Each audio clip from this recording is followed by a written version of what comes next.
We are back.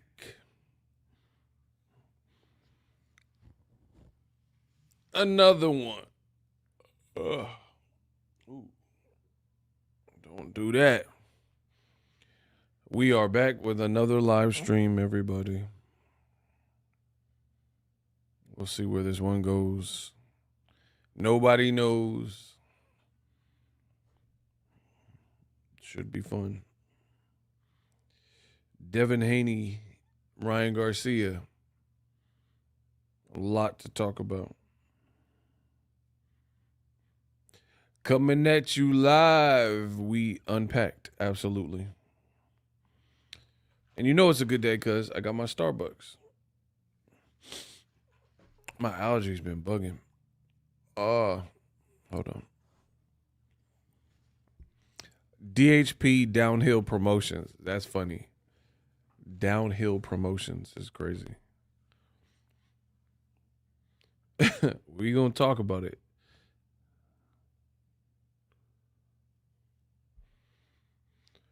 Wait for notifications to go out. I had to drink this coffee and, fully get into live stream mode.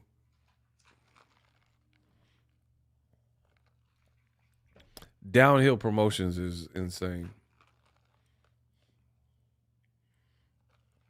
Egomaniac. Y'all got to get the likes up. Ruben said, bro, been coming with the lives recently. I told you, I don't like to talk if there ain't nothing to talk about if I don't need to be talking. A lot of content creators, they just talk, make up stories and clickbait. If there ain't no real action, you don't need Batman. I come out when Gotham needs me. No, not everything. The Dark Knight with it. I'm Bruce Wayne, I told you. The Bruce Wayne of boxing. A lot of people just chatter and just talk aimlessly. I'm not really for that. I think as a man, that's not even really like masculine. A man who always speaks is not masculine, especially when you don't have nothing to say for real. I come out, like I said, when Gotham needs me. This year's going to be fun, though. I told you, 2025. There's a lot of people that will be destroyed.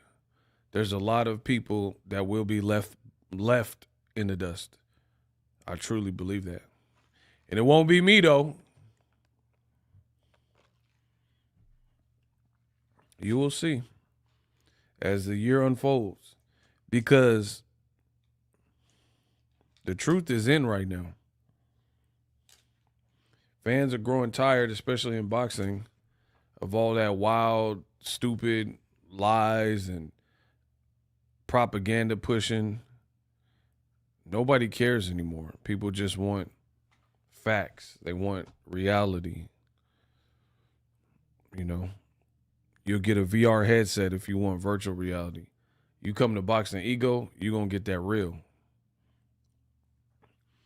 Devin Duck Catterall. Theo? Who you fighting, the Cosbys? Theo? You mean Tio? Let's not forget Martin.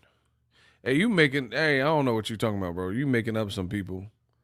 The Haneys are a sore eye to boxing. I'm here in Montreal. Bars are full when Tank fights. When Devin fights, nobody shows up. They put on a hockey game. That last part was funny. Shout out to LV. Bro, I'm telling you, this is the purge, the awakening. I am boxing's reckoning. You guys are going to see. We're going to see who outlasts who. That's all I got to say. The man said he put on a hockey game in Montreal rather than to watch Devin Haney. Yeah, you spelled T.O. wrong, but it's all good. I know what you mean.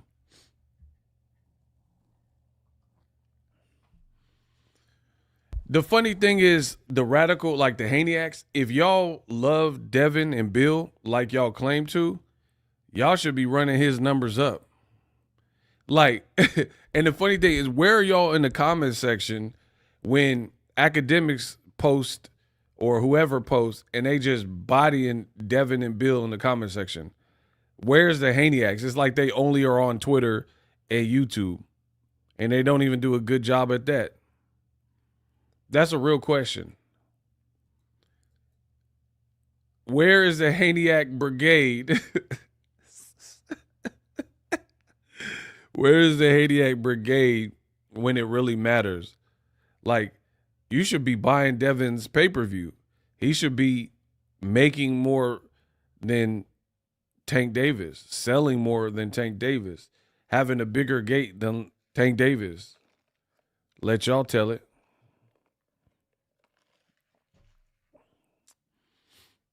So, yeah, y'all got to continue to get the likes up because we just going to stay on this mode until we get that up.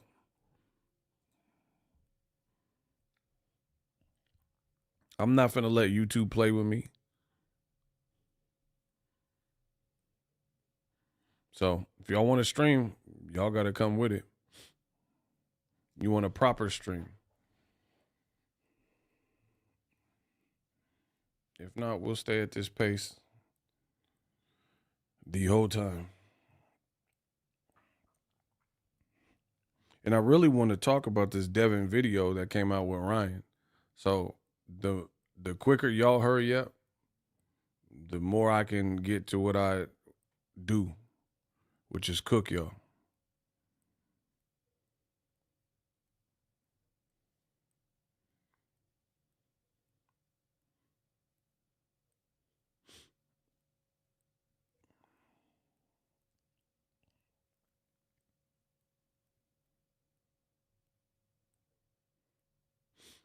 Yeah, but it's over for all the like propaganda and like the fake falsehoods of the stuff people are pushing. We know that's cap. We know that for a fact. The Haneyak's down bad, and I'm gonna explain and expose in this video. So don't go nowhere. Make sure you tune in, and we could do a hot seat. If there's a Haneyak in here and they're like, no, Ego, you're lying. We're gonna see. That's it. By 2025, we're gonna see who's a liar. Is that fair? By the end of 2025, you'll see who's keeping it real and who's a liar. That is my promise. I'm buying pay-per-view this time of Garcia Haney rematch so I can watch another whooping Devin Haney is going to get. I mean, yeah, I don't tell you how to spend your money. That's cool. But here, just like you pushed BBL Prime, huh? I pushed it? Shout out to my boy, Sir. Listen, boxing is in a dire state right now with the fake news. There's a lot of fake news. And it's all, let's be real, it's all from Riyadh season. Anything that's associated with Riyadh season, I can explain. You got 500 loose ends in boxing right now going on, all from Riyadh season. What I'm talking about is like rumors that haven't been confirmed or announced, but sources said it. Like, for example, they're saying Crawford is fighting Canelo in September. Crawford, I'm not talking about a little smiley face emoji or little cute remarks and stuff. I ain't seen no flyer that says I'm fighting Canelo, Saudi Arabia, Vegas, la, from either Crawford or Canelo. But yet, that's a topic. Devin Haney said, oh, I guess he's not a duck. People are saying the rematch is done. Where is it then? If, in my experience in this game of boxing, if something is done, you announce it. So why do they have all these loose ends with Riyadh season? Devin and Ryan is done, and Devin dropped the lawsuit. This is what people are saying, but Ryan ain't said he dropped the lawsuit. Ryan ain't said, hey, I'm fighting Devin. See you soon. Buy your tickets here. We should be talking about ticket sales then. It's all fake until they come out. And like I said, it's all fake until you see people really start spending money. A tweet is free. Anybody can tweet some cryptic, stupid stuff. Start spending money. When you start spending money and losing money because you're promoting something, that is a better indication. Don't tell me about no tweets or what somebody said. That's what's hurting the sport of boxing, I can assure you. Dumb stuff like this. You got people saying Ryan signed up for VADA. I'm just telling you what's out. These are all the rumors that are out. You have some people saying the fight with Devin and Ryan, the rematch is done. You have people saying that Ryan signed up for VADA testing. Days later or days earlier, Ryan said he's not effing with VADA. He said, I'll never use VADA. These are his words, not mine. Don't be mad at me. So what changed in 48 hours where he went from saying, I'm not fighting or under like VADA guidelines. I'm not doing testing, right? I'm not doing testing with VADA. And then 48 hours later, you guys are saying that he agreed to comply and he's fully on board with testing. This is one thing that's being said. Number two, you have Haneyacks and Haneyacks content creators who have stated this. I have comments I can show you. In my channel, they're saying Ryan failed another drug test. This is what you guys are saying. But then the same people told you that Ryan hasn't taken no more drug tests and he's a cheater because he refuses to take a drug test. Victor Conti on Twitter just said that Ryan hasn't tested and wrote this long dissertation talking about Ryan hasn't tested. Ryan is not testing. So which one is it? How do you fail another drug test if you're suspended? And according to the Haneyacks and also Victor Conti, they said he's not even doing testing. How does this make sense? And when I call it out, the dumbass Haneyacks, they're, oh, ego, you're a hater.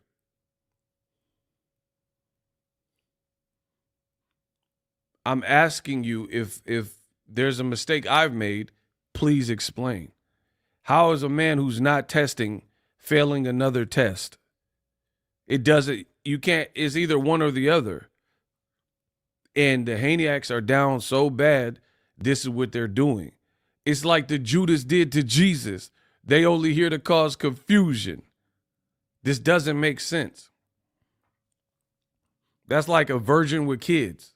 How are you a virgin but you got kids? And I'm not talking about adoption. If she said, I birthed this is my son, you know, and you're a virgin, bro, it don't even make sense. But this is Haneyacks logic to see a virgin with kids.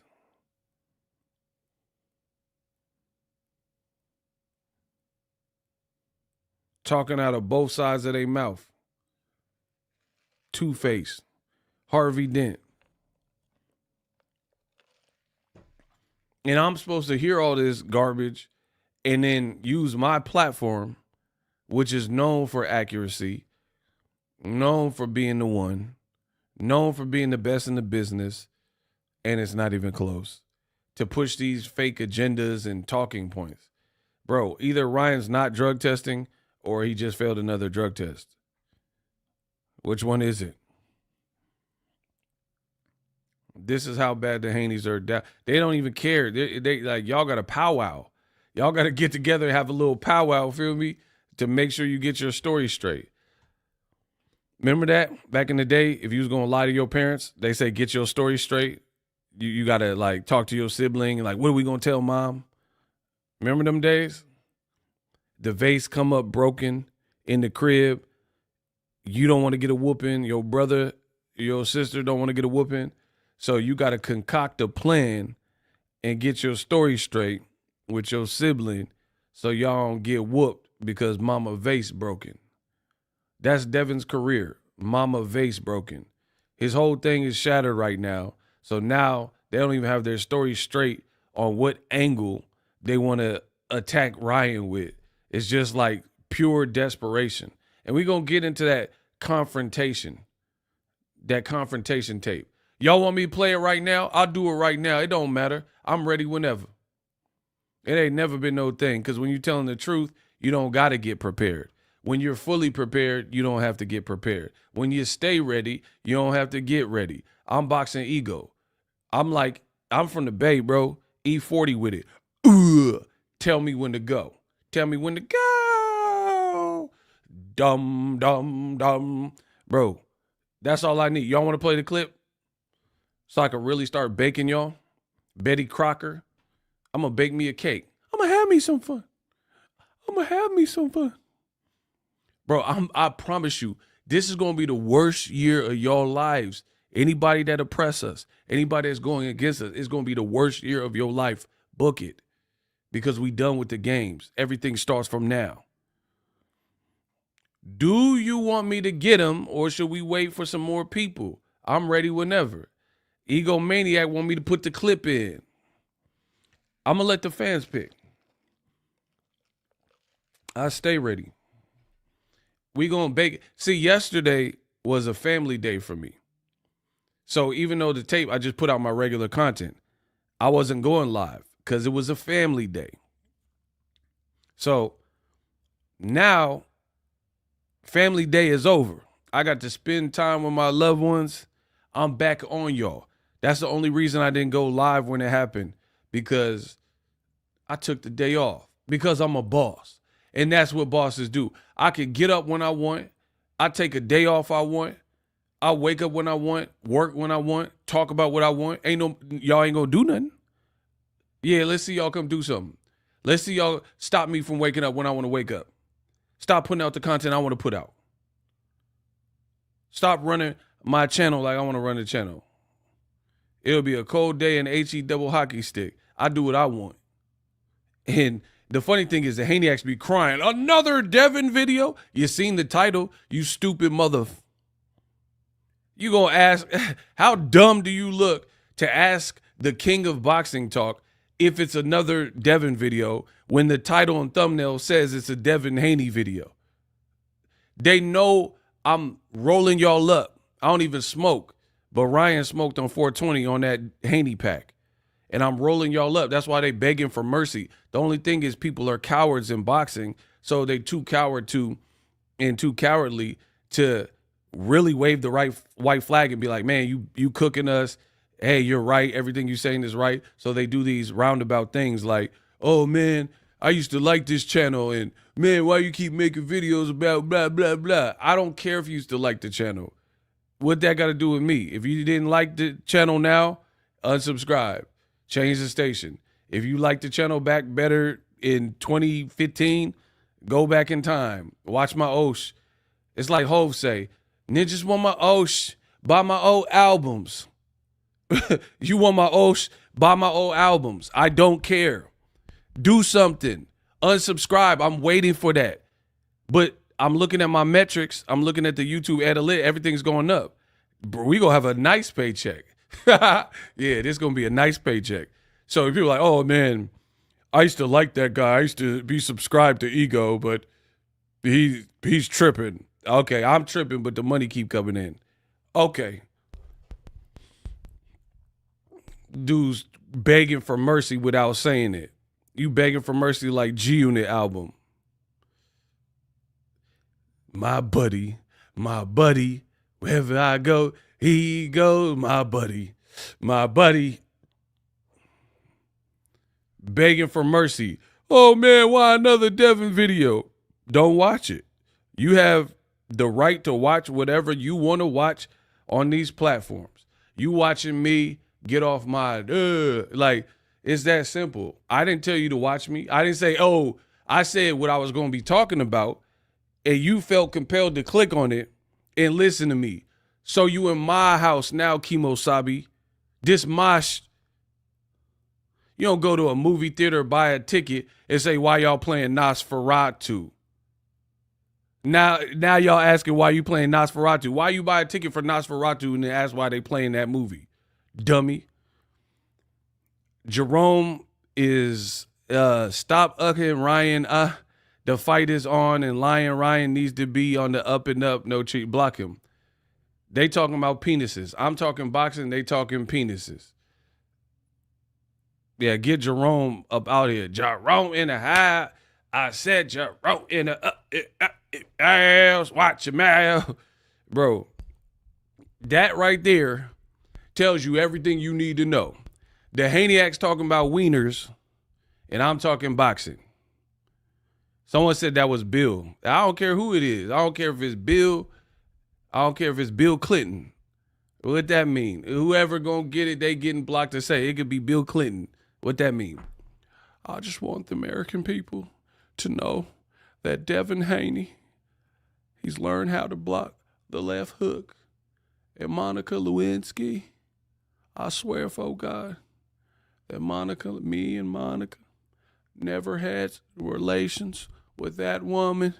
Bro, I don't care if it's Bill Clinton. What that mean? I'm the king of this now. He already had his presidency. Y'all talk about it's Bill. It's Bill. Okay. What that mean? Let Bill Clinton commentate the rematch when Ryan landed that left hook. Oh, holy cow. I just want the boxing public to know that Devin Haney's chin is disintegrated.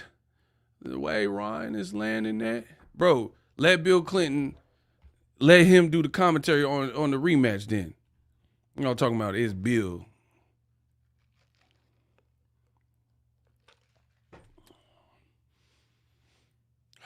I told you they can't stay away, bro. They know my channel is ill. They know I'm him.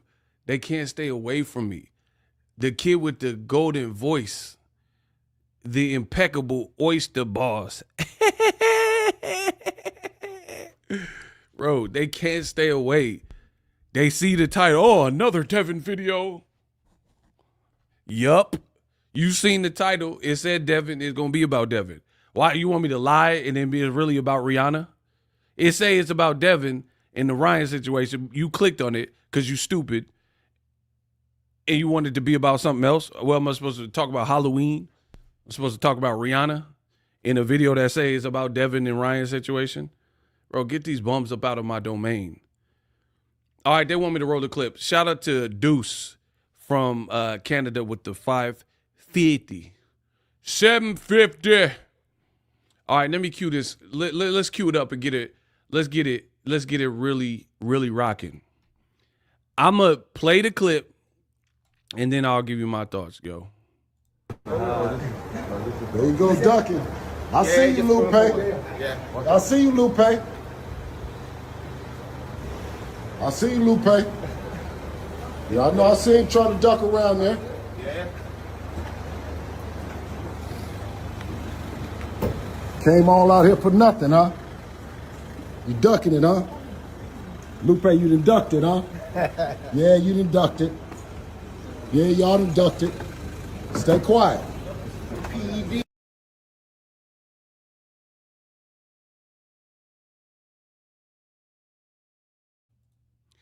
That by far was one of the most embarrassing tapes that we've seen in modern boxing. Honest opinion. Let me repeat. What you just witnessed was one of the most embarrassing videos in modern boxing. I have so many ways that I can slice and dice you. It's not even funny. Right? That was embarrassing. Let's start there. Was that embarrassing? Yes or no for the Haneys? Do you think that I got to start see how many people with me and how many people against me. I'm going to let the fans vote. Was that embarrassing for the Haneys right there, that video? Yes or no? I want to see how many people with me and how many people against me. And then I'm going to cook. The video I just showed you, I didn't give my opinion. Was that embarrassing? Okay, Coach Chris, you in the hot seat. Watch me catch a body. How was that not embarrassing? Okay, we got a hot seat. Listen, one by one, it's up. It's over for all y'all. Okay, so one person out of the whole crowd said it wasn't embarrassing. How was that not embarrassing to you? Watch this hot seat. Okay, please respond. You have 30 seconds. I'm asking you, you were the only one that said it really wasn't embarrassing for the Haneys. So I'm asking how. I'm not going to say anything. We're waiting on you. See, I could give them the floor. They ain't going to do nothing with it. It's like giving a bum a game-winning shot, buzzer beater opportunity. You pass him the ball. That's not Steph Curry. He ain't going to do nothing with it. I'm Steph. Shooter, shoot. Give me the ball. I'm Kobe Bryant. Give me the ball with barely any seconds on the clock. I'm Jordan and Craig Elo. I shoot. Let's see what he says. Kamal said y'all got 20 seconds. Surah and Kamal said you down to 20 seconds. Where are you at? You were the only one that said it wasn't embarrassing. Where are you at? I told you I'm going to body me a Haney. If I got to get me. Okay. How is it embarrassing? Notice block him. Get him out of here. Notice every time I put him in the hot seat, they respond to my question with the question. Like if you go on Jeopardy and they say, what's the capital of California? And you say something like, who cares about capitals? Or what's the capital of Alaska? You're automatically out. There ain't nobody playing this game. I asked you a question and you said, what's embarrassing about it? That's not what I said. You were the only mother in here that thought it wasn't embarrassing. So I asked you to explain what about that was cool, that gives you cool points. And you asked me a question. Bro, this is the Haniac energy. This is who y'all send for me.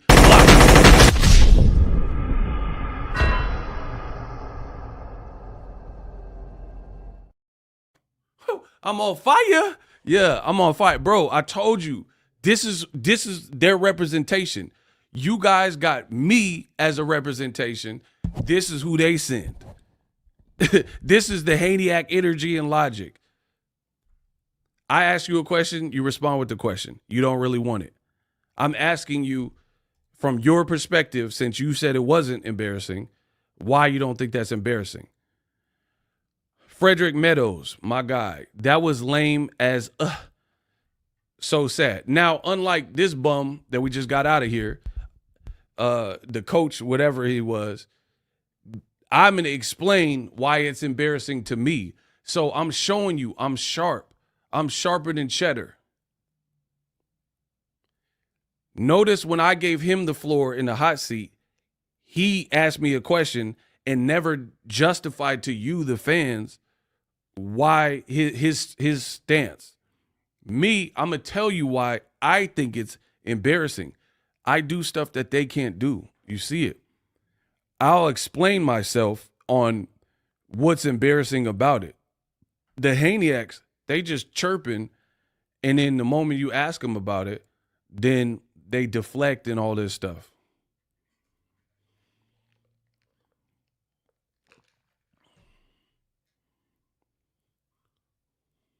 So, what's embarrassing about this clip to me? Everything. Everything. You are stalking Ryan Garcia, waiting outside of a hotel. He's on a date with a girl. He's on a, bro, you're in the UK. You're waiting for him to come out. He's on a date with a girl in a tuxedo, and you heckle him. He gets in the car, all this stuff. He a cheater. He tried to kill my baby, and he gets in the car unscathed. Nothing, no one like tripped him. Nobody pushed him. There was no physical. And I'm not saying that this needed to happen, but what I'm saying is you outnumbered him. You're clearly like looking, oh, there you go. You spotted him, and then nothing happened. Oh, I see you, Lupe. Don't duck it.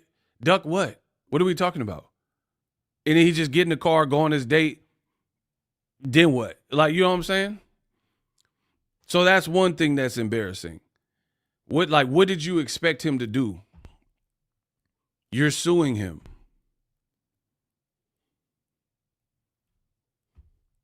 That's like if somebody is talking crazy to me and then they pull out their phone and they like, yo, swing on me. Come on, ego, swing on me. Like, bro, you the police. You see what I'm saying?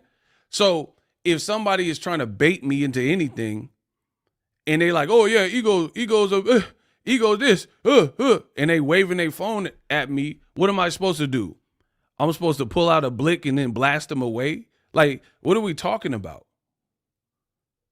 What did people think Ryan was supposed to do? He's supposed to run and jump kick Bill.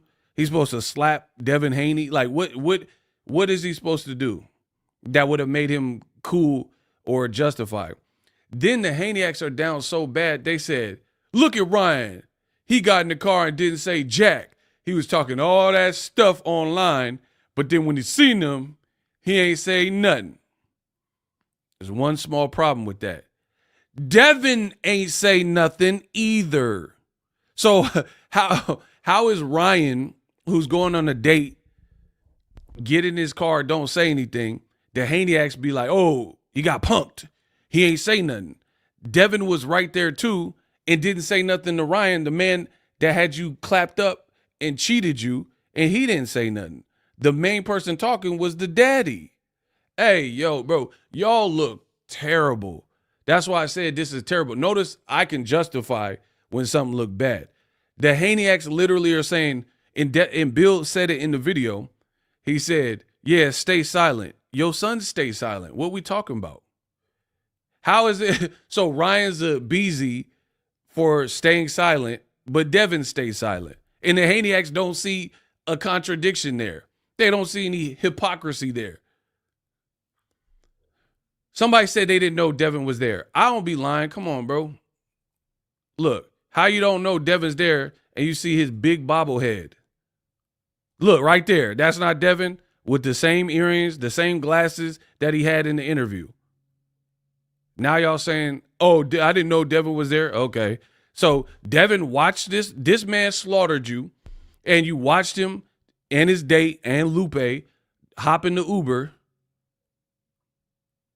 and you didn't say nothing. So what's the difference between Ryan not saying nothing when people are suing him and Devin standing right there? And tell me what Devin said. Hold on, we listen. What does Devin say? Came all out here for nothing, huh? That's not Devin. You ducking it, huh? Lupe, you done ducked it, huh? Yeah, you done ducked it. That's his whole crew, but then you still don't hear the Devin voice. Yeah, y'all done ducked it. Stay quiet. Bill says stay quiet, but Devin stay quiet too. And the Haneyacks think this is a W. Bro, I need to know Bill's age, bro. This is getting out of hand. How old is Bill, bro? Because I know he older than me. How old is this man, bro? Like, okay, out here where I'm from, in high school, we used to play the roast game at the lunch table. You just get on somebody like, that's why your mama, that's why your shoe, wah. Devin couldn't exist in that. He said he from the Bay, bro. He said he from the Bay. He couldn't exist in a roast game because Bill Haney would have to be right there to help him and feed him lines. Imagine if you're doing a roast game in high school and then somebody daddy coming and then he trying to sig on you too.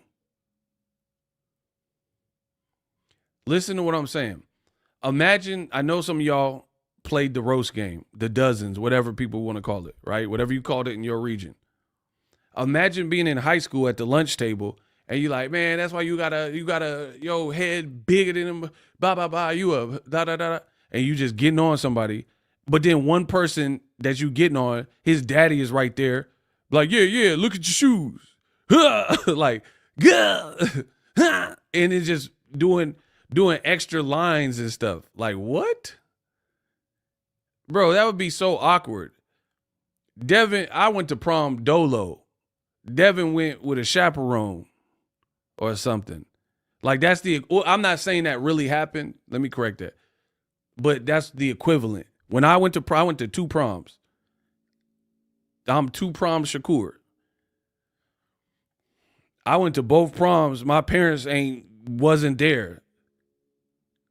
Devin, that's the equivalent of Devin going to prom if he went to public school, which he didn't. But if he went to public school and finished school or whatever, that's the equivalent of you going to prom and your daddy by the punch bowl. And he telling you, like, oh, dance with her. Come on, dance with her. Bro, why your daddy telling you to get up on the chick and dance with her? And then Devin come with these weird bowling alley dance moves. And your daddy telling you to dance with the beezy. My pops raised me. And then when I become of adolescent age, then I took them teachings and I implemented it in this world by myself. My daddy don't have to tell me to get up on her. Like, bro, I know to get up on the beezy. I know, oh, she bad. I don't need my daddy for that. And I have my daddy. I told you we had a family day last night. The Haney be like, oh, the fatherless bunch, they're the ones that are mad at Devin because Bill's a black, strong father. What makes you strong when your son just had a kid? Bill Haney's a grandpa now. That's not even a diss. That's what it is, dog. Devin just had a kid. That makes you a grandpa. So Grandpa Haney is fighting your battles and doing your talking. We didn't get cheated. Bill directly didn't get cheated. His team, your son got cheated. He ain't say nothing to Ryan. They're like, what we talking about, bro?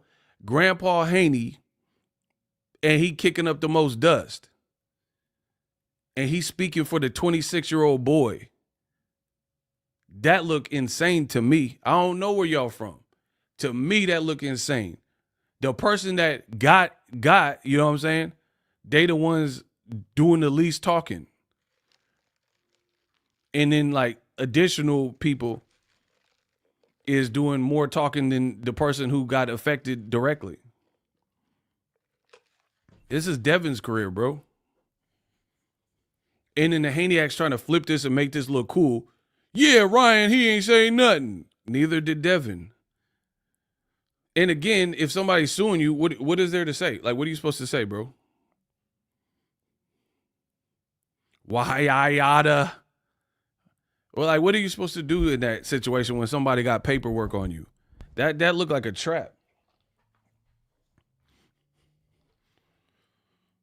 That looked like a trap. I don't know where y'all from. That looked like a trap to me, bro. That's like someone saying, shoot me, and they standing right by the cops. Like, what? Bro, if a person's like, yeah, pull out your pistol and shoot me, and the cops is right there, bro, that's like an immediate red flag. This man said, blast me, pause, but then the boys 12 is right there with him. Like, what are you supposed to do? Does that make one not gangster? Because he's not willing to openly, do something with the boys right there. Like, that don't even make sense. So I'm asking the Haniacs, what did you want Ryan to do in that equation? The other thing is, it shouldn't be all that. There's an easy way to settle this without no street stuff, because it shouldn't be that. These are two professional athletes. They should handle their grievances in the ring. So how dumb do you look being worth whatever Ryan's worth, and then you doing street fights that, who knows, some of these stuff can affect your career. What if you get stomped out and then, you get a broken vertebrae, or in the melee, a car hits you or something? You know what I'm saying? You never know. So it's like, why would any fighter, I don't condone that for any fighter to be doing all that extra when you can batter someone in the ring and get paid for it? Why would you take it there?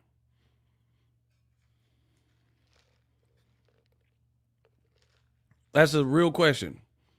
Why would either fighter in another country, it's not even your country, and go in another country and disrespect and like tear up people's property and hotel, break a window and act ghetto and all this stuff, and you're worth millions and you can make millions by the rematch? What did you think was supposed to happen there? And then if we're really being real, 50 Cent, he had real beef with Ja Rule.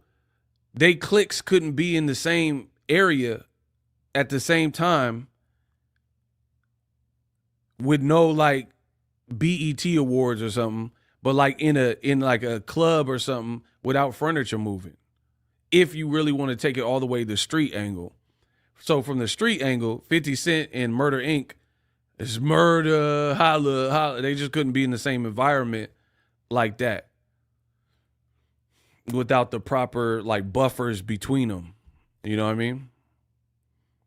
So either way, whether you want to go the street angle, which I'm not condoning, or the realistic, which is they're both pro fighters. Like what they supposed Ryan's supposed to get in a fight in a tuxedo on a date.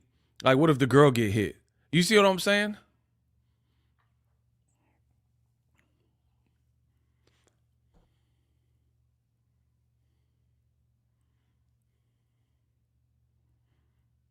So I don't even understand why the Haneyacks looked at that as a W.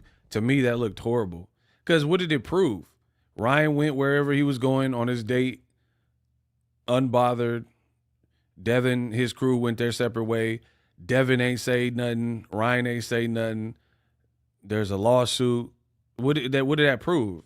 Like that didn't get you the fight necessarily. So what happened from that? That's my question.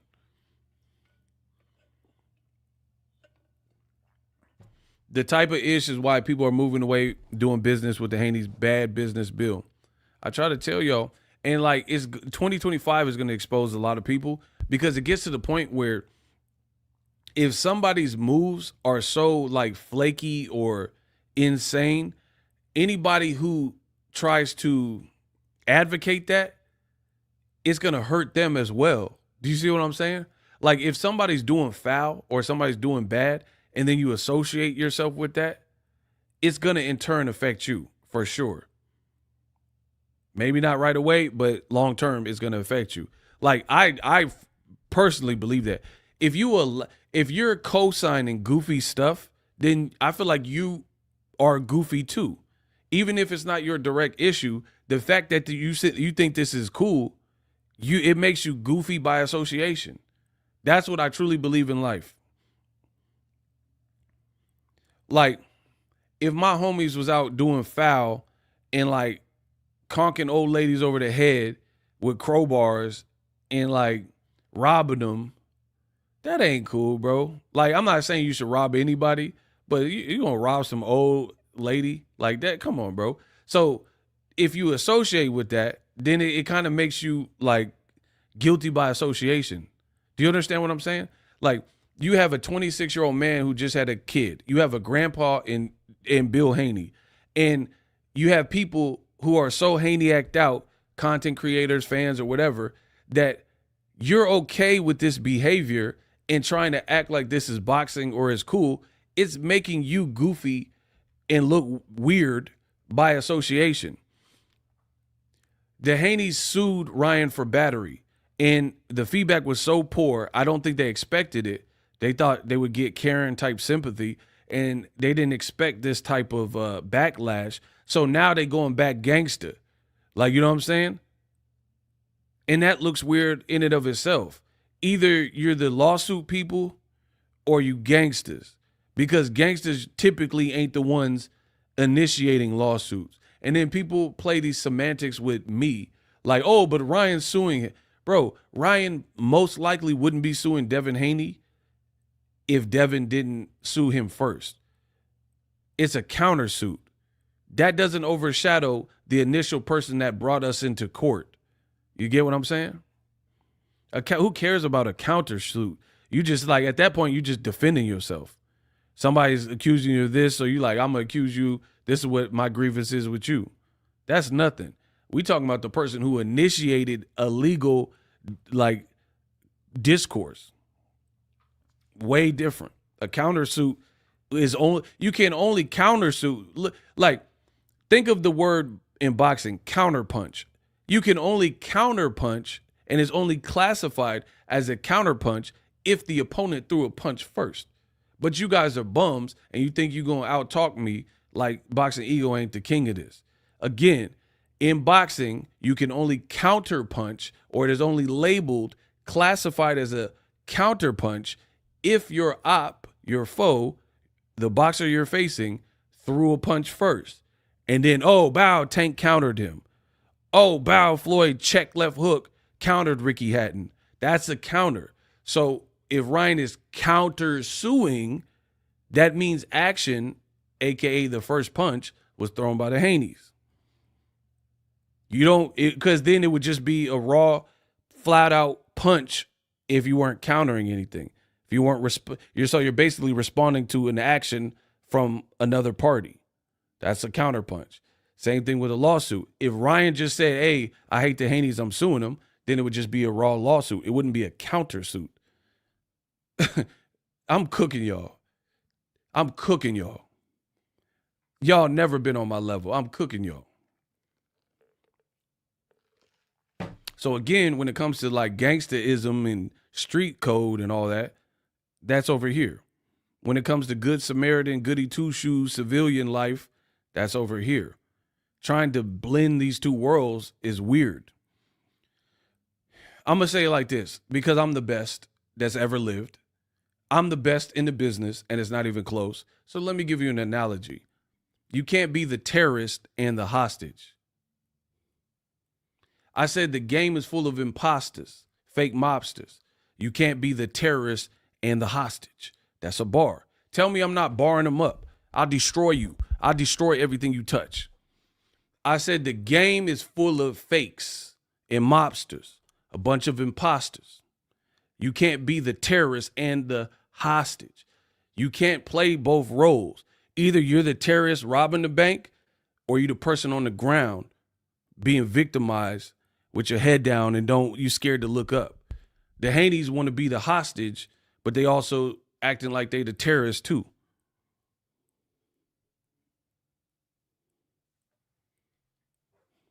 So now I got to terrorize you. Oh my God, bro. Listen, I said they acting like the victims, like they the hostage, but they the terrorists too. So now I got to get on these videos and cook and terrorize you. I told y'all this is not what y'all want. There's nobody sharper than me. They're not giving you bars and boxing. They're not even giving you boxing. They're not even giving you the truth. I'm giving you all. I'm giving you what you want. I said you can't be on the ground crying like a hostage, but be the terrorist too. That's why I got to get on these videos and cook so I could terrorize you. Bro, I promise you, I'm making it nasty. I'm going to make this painful. You can't be both. And like, for real, if we really being real, like Devin's like a child actor dang near, like a Bow Wow or something. You've been lit for a while, and that's good. There's no problem with that.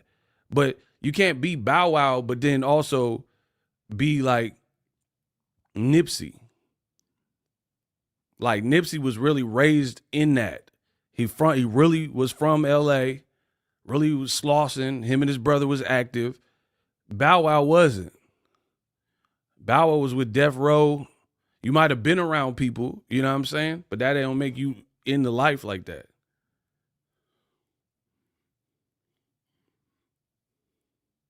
Bro, Devin is like Bow Wow. Like, gotta get you out of my system. Bro, let me hold you. Bro, Devin was probably doing that. When Boxing Ego was cooking and boxing, Devin and Haney was doing the let me hold you. Let me hold you. Bro, what we talking about? What we talking about? Y'all got the right one, baby. Like, and it's cool. I don't care what people background and stuff, but like, to me, if you really street and really like solidified, I don't feel like that tape was needed. Like that was a weird tape to put out. Like that don't look, to me, that don't look like gangster. Surrounding somebody, outnumbering somebody and yelling at them and they just get in their car and leave. Like, okay. And again, you guys are pro fighters, supposed to be in negotiations. So it's like, what? Like, if you touch someone, that's just dumb. You messing with your own money. I don't let nobody mess with my money, bro. You touch somebody, and that could be like, Turkey could get mad. Like, I'm sick of these ghetto heathens. Like, I banish you from the kingdom. No more riyadh season for you, bro. Turkey might flip out if y'all broke some property or did some ghetto stuff, and both of y'all is fighting. Turkey might go crazy, like, no Riyadh season for you. Chicken lover rice, no Riyadh season for you. You ungrateful ingrate, no Riyadh season. Bro, my boy Turkey might go ham on y'all. Y'all messing up his ring awards. Because Devin said it was before the ring awards. So what was you just going to do? You going to leave Ryan with a black eye? Like what are we talking about? No Riyadh season for you. Bro, it go like why would you so it's staged, bro. It's all staged. They was at tables near each other and taking pictures and on red carpets 2 minutes apart. Like, bro, my boy Turkey, no Riyadh season for you. My boy Turkey would have went off. Don't mess up his ring award. It's the first annual, and you trying to niggertize it. Man, come on, bro. Nah, that's Omarion's part. Devin was Bow Wow doing the air piano. Hey, you petty, bro. Who said that? IVR? Come on, bro. You petty. You petty. So, yeah, that confrontation tape, what that mean? And then Bill screaming for his son or whatever, and y'all saying that's like being a good father. What's good about that? What is that teaching the boy? Like, at some point in The Lion King, Mufasa let Simba be a man. Or maybe it was because Mufasa was out of there. Scar did him bad. You know what I'm saying? So either way, at some point, Simba had to stand on his own and become the king of the jungle. Bill won't let Devin become Simba.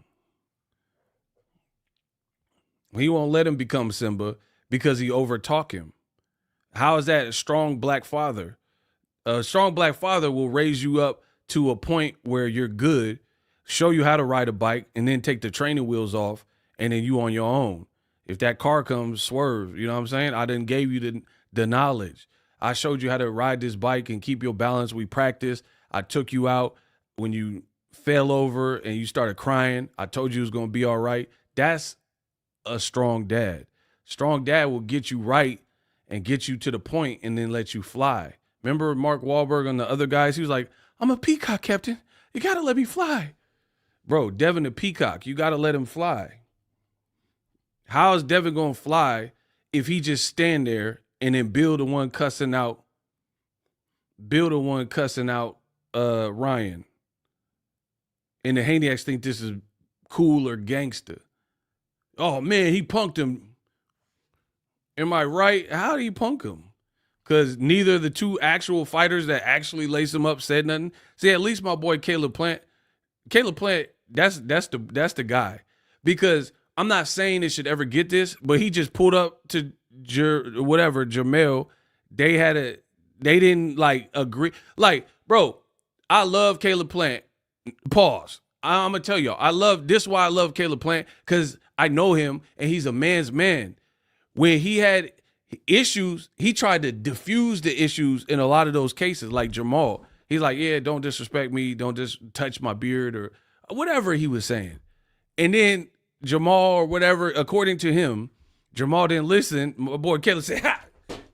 And he slapped it. Like, so I'm not condoning that. I'm not condoning saying you need to get physical or take it there. But at least Caleb's a real one. When him and Benavidez, they're cool now, so I'm not trying to drudge up old stuff. But when they had their issue, he was in the gym with one person, and Benavidez's team kind of pressed up on him, and then he was like, da-da-da, and then whatever happened.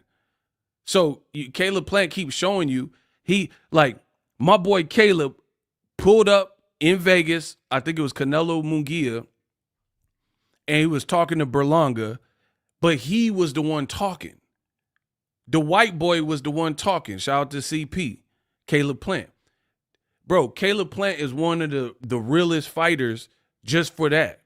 There's an old clip, young Caleb Plant that I have, where he was in Tennessee or somewhere. I know he's from Tennessee, but he was from somewhere. And he was like, this dude had a knife. And my boy Caleb Plant had no shirt. It was like that. He was fighting a dude, some black dude with a knife. A youthful Caleb Plant before he was on. way before the Al Heyman and all that. Like he was like in the hood or wherever he was. And I think he had like purple shorts on, no shirt. Black dude was trying to fight him, and black dude was way bigger than Caleb. Way bigger than Caleb. Right?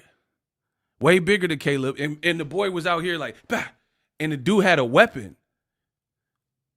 Devin, every time he pull up on somebody, or like Ryan pulled up on him, dolo, at that Super Bowl thing. Tell me I'm lying. I wish a Haney would tell me I'm lying so I could pull it up.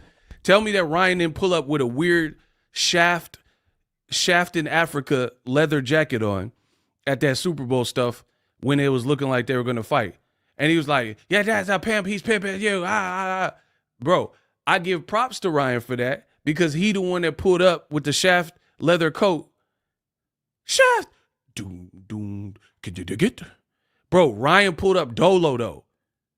He worth more money than Devin, in my opinion. He worth more money because he had the tank fight. Devin ain't had that. Devin complained about his Ryan purse or whatever with Golden Boy. So Ryan got more money. He's a bigger star, and he pulled up with the shaft in Africa leather coat. And he's like, yeah, that's how Pepe's pimping you. We not friends. We not friends. Remember? At the Super Bowl. So I'm giving you examples. Caleb Plant. Or let's use the boy Terrence Crawford. Terrence Crawford, make no mistake about it, Terrence Crawford is surgical. He really one of them ones. He really from the hood, and he really will get down on you. You know what I'm saying? Right? Remember when I think it was David Benavidez, but I know it was Jose was the main person, and Bud was like, focus on your fight before you don't make it to your fight. Focus on your fight before you don't make. Bro, Bud, he told you at the Arrow press conference, he said, I'm Bud Crawford. I gets active. You can't take that away from him. I told you, I don't really want to see the Canelo fight. I'm not mad at it. I'll watch it. People say, oh, you hate Bud. I'm giving Bud his props. Bud is really a dude. Like, he really can fight. He really skilled. And he really is that guy. Like, he pulled up on Benavidez. He's like, focus on your fight before you don't make it to your fight. Bro, he didn't have, like, his entourage. He didn't have a big entourage for starters at all at that in that moment. And then there was no one in the entourage that was more vocal than the master Bud Crawford. When Bud pulled up on Arrow in Omaha at the Maurice Hooker fight, or Oklahoma, wherever they were, and Bud had like a red hoodie and a black beanie on, and him and Arrow were arguing because they both went to support Hooker, right? Bud did the work himself. Like, he was like, man, I promise you I'll stop you. Oh, we could bet whatever. And Bob Arum was right there. All these moments, y'all know what I'm saying. Devin Haney, the only ninja in boxing that all his moments got a massive entourage of bodyguards and police and like Secret Service. No other, these are fighters. Mike Tyson, we could take it back. Mike Tyson was beefing with Mitch Green, and Mike got active on him in the street. He didn't have no like Goonies or like Brooklyn Knights or something do it. Like, Mike was the one. I don't like Mitch Green. He's talking about me. Why Mitch Green keeps saying these things? I'm gonna catch him lacking. Bro, my boy Tyson was out there looking for Mitch Green. And Mitch Green, that's your Mr. Postman. You done said all this stuff. How dare you speak to me like that? You should bow in my presence. Mitch Green, he got the Jerry curl like NWA. Bro, Mike Tyson was out here. So now when these new fighters don't get the respect like Caleb Plant, like Mike Tyson, everybody I just named, now you understand it. When these new generation, they not doing that. They pulling up 40, 50 deep. They beefing with YouTubers. Like the Haney's beefing with YouTubers, but he not beefing with Young Thug. And he said the most disrespectful. I ain't seen no YouTuber for real, that said nothing that was worse than what Young Thug said about his wife and baby mama. Like, I never said I'll take Devin's girl and I could have that little ish, but Young Thug did. And then y'all like, oh, ego, he hates Haney. Bro, I don't hate no, that take time out your day. I don't hate nobody, but you're not finna lie on me either. Bro, Young Thug said the most out of pocket stuff. And nothing I said, the stuff I said is about boxing. I'm not talking about Devin's chick and stuff like that. I'll tell you the news of what happened, but I'm not talking like whatever her past is, her past. I don't really get down. Like, I don't really care, to be honest.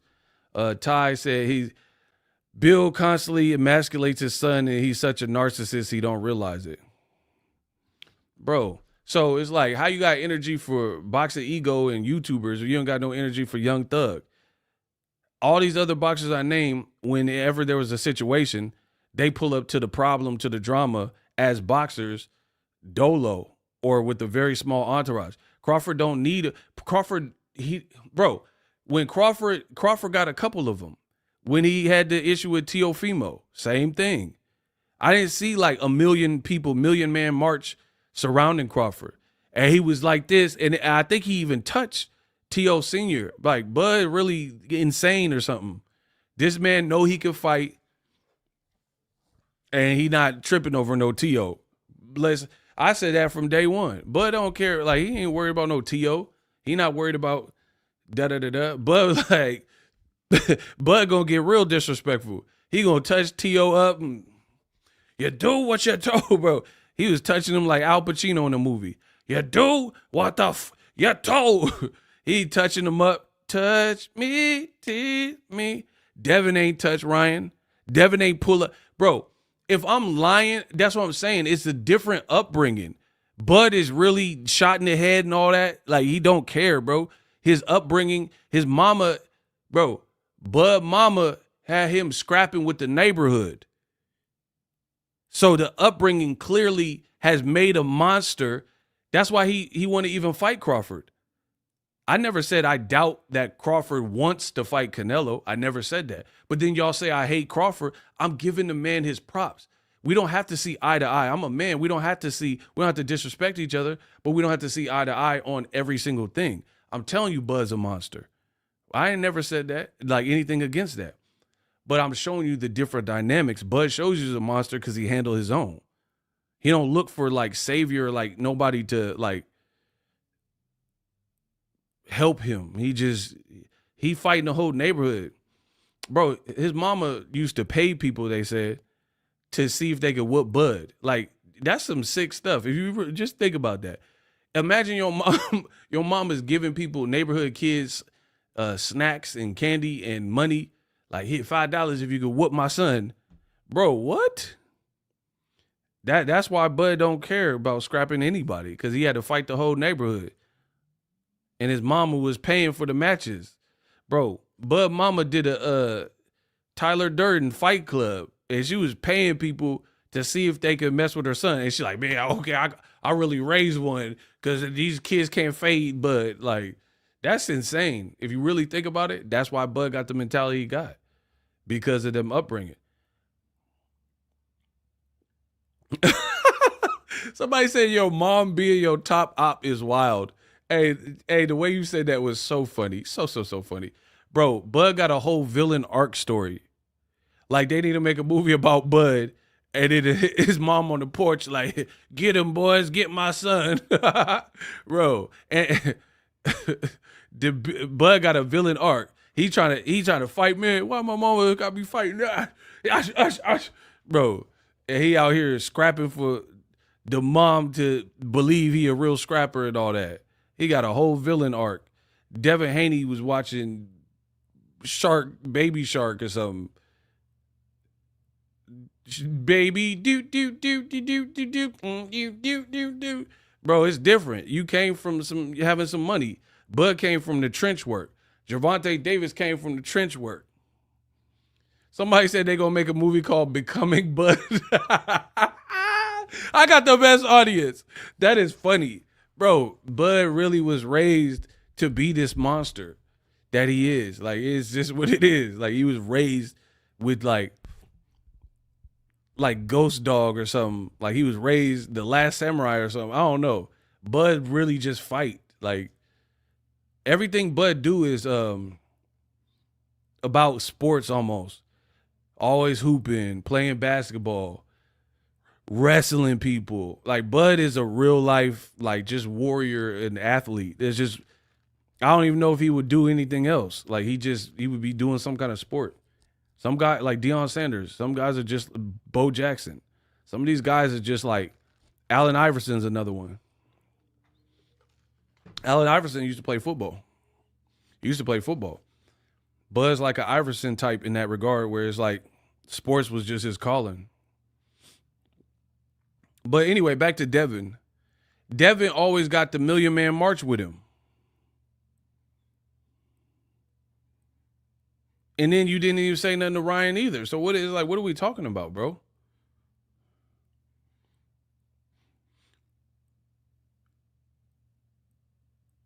Why didn't you and Ryan walk to a corner and then talk your talk and then like that? Like, you see what I'm saying? Like, just you two. Not Bill, not security, no nothing.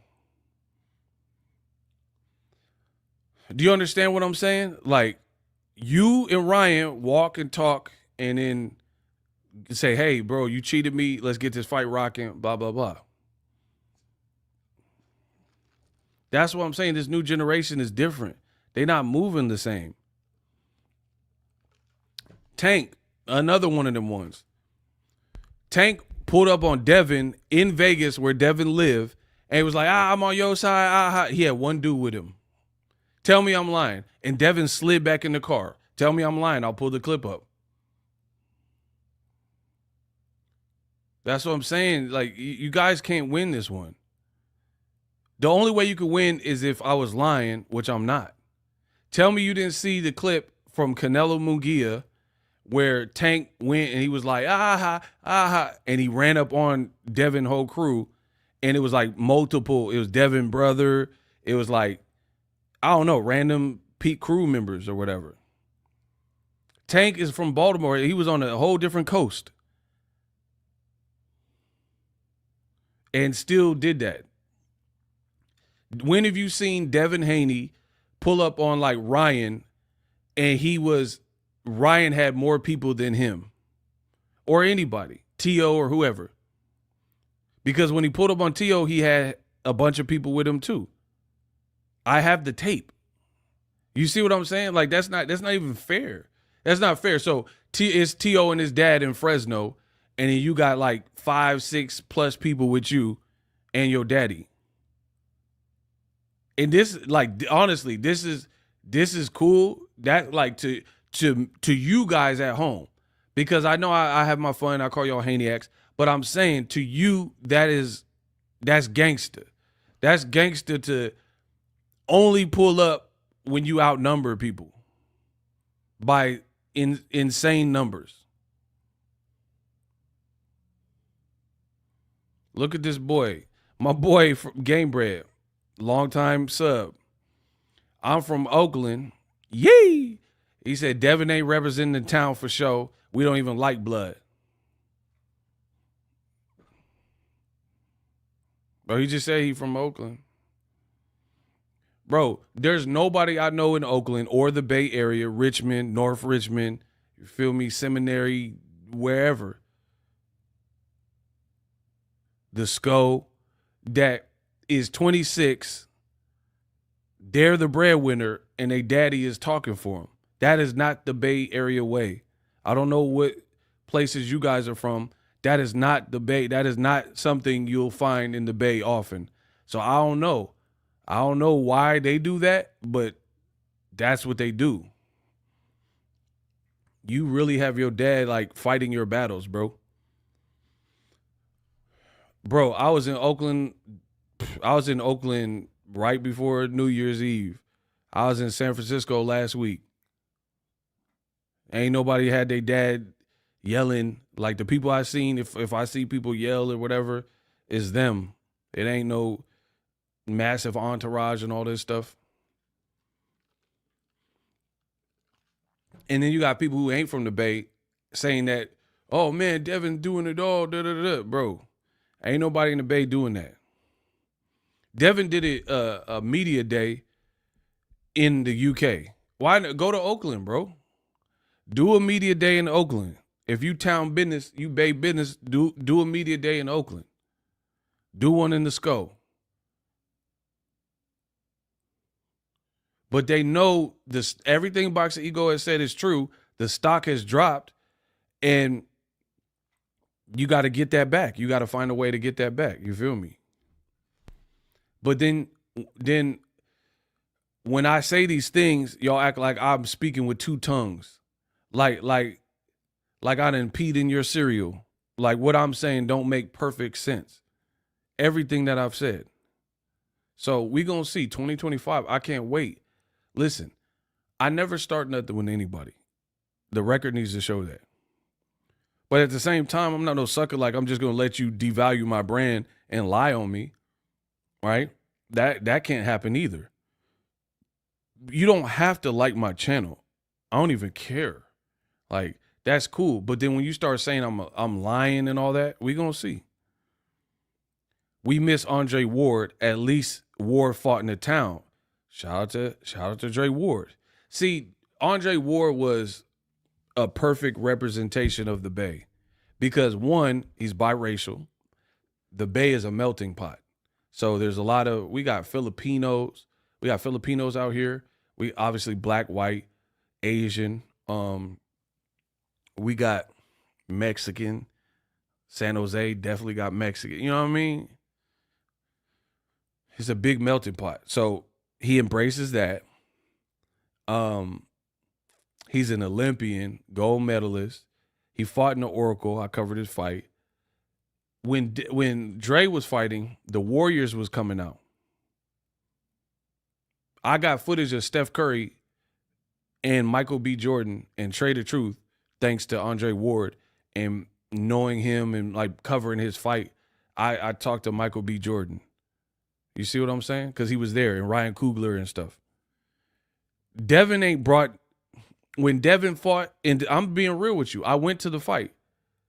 When Devin fought, I ain't see one Warrior player on Dead Homies. I ain't see Steph Curry at the fight. I don't even know if E40. I didn't see no one like that in the city when he fought Regis, and I was at the fight. Again, if you guys seen it, please send me the interviews or footage of E40 and all that. I didn't see Too Short or Warriors players. In fact, Devin got in an argument not too long ago after the Ryan fight with Debo Samuels, who played for the Niners. So that's top sports team in the Bay Area, obviously, San Francisco 49ers. And the 49ers is cooking them saying Ryan beat you and all this type of stuff. And you beefing with a 49er. So, yeah, I see why Devin's like, oh, I'm doing this for my UK fans. Move out there then. If you love them so much, go move to UK. Move to Saudi. What y'all talking about? My man said, Ego, I never heard you not speak the real. That's why I'm the most hated. That's why you have people and channels. They so worried about what I do and what I say. Why do you care? Well, this ain't, what y'all don't understand, this is YouTube. This ain't no group project. I don't care what y'all talking about. We don't work together. We not friends. We not a team. Like I said, this is not a group project where if I want to say something, I got to get approval. This is YouTube where I'm the star. You don't have to watch me. I'm good with that. But unsubscribe. People be so pressed putting my name in the titles. Oh, Boxing Ego sucks. He's the weakest of all. Good luck. I hope that gets you to your goals. I started in this game. I'm a pioneer in this game. I'm a legend in this game. I'm the best in the business, not even close. And I did that without having to clout chase no other YouTube channels. This is my channel, baby. We get to talk about what we want to talk about. So all the little trickery and trying to turn people against me and stuff, good luck with that, bruh. We gonna see. 2025 gonna get ugly. Ego, Southpaw, Ray Jackson are the only ones not on bill payroll. That's not gonna work though. You're not gonna be able to like force feed people stuff. You are not an IV. You trying to force feed somebody something. When Tank pulled up on the Haneys, hey y'all, hold on. Y'all can like, is that new? Y'all can like super chats? I don't think I've seen that before. Bro, the full Earth man, I need someone to like his super chat. It's up there. It's a $5 super chat. That's dope. Hey, listen, on my page, we like to set the trends. When people leave super chats, especially if they cooking like my boy, Full Earth Man, y'all need to start liking that. For one, they're helping the channel grow. Two, the super chats usually are cooking. Occasionally we get a hater that paid to say some stupid stuff. I like that feature. I never seen that before, or I don't remember it. Y'all can, so make sure you implement that. We real interactive, real innovative over here. If you see a super chat that you like, I guess you guys have the ability to thumb it up. So anyway, let me read this. When Tank pulled up on the Haney and the Haney channel said he was clout chasing, but Haney and a group of his goofies pressed Ryan with his girl. Stop. Oh my gosh.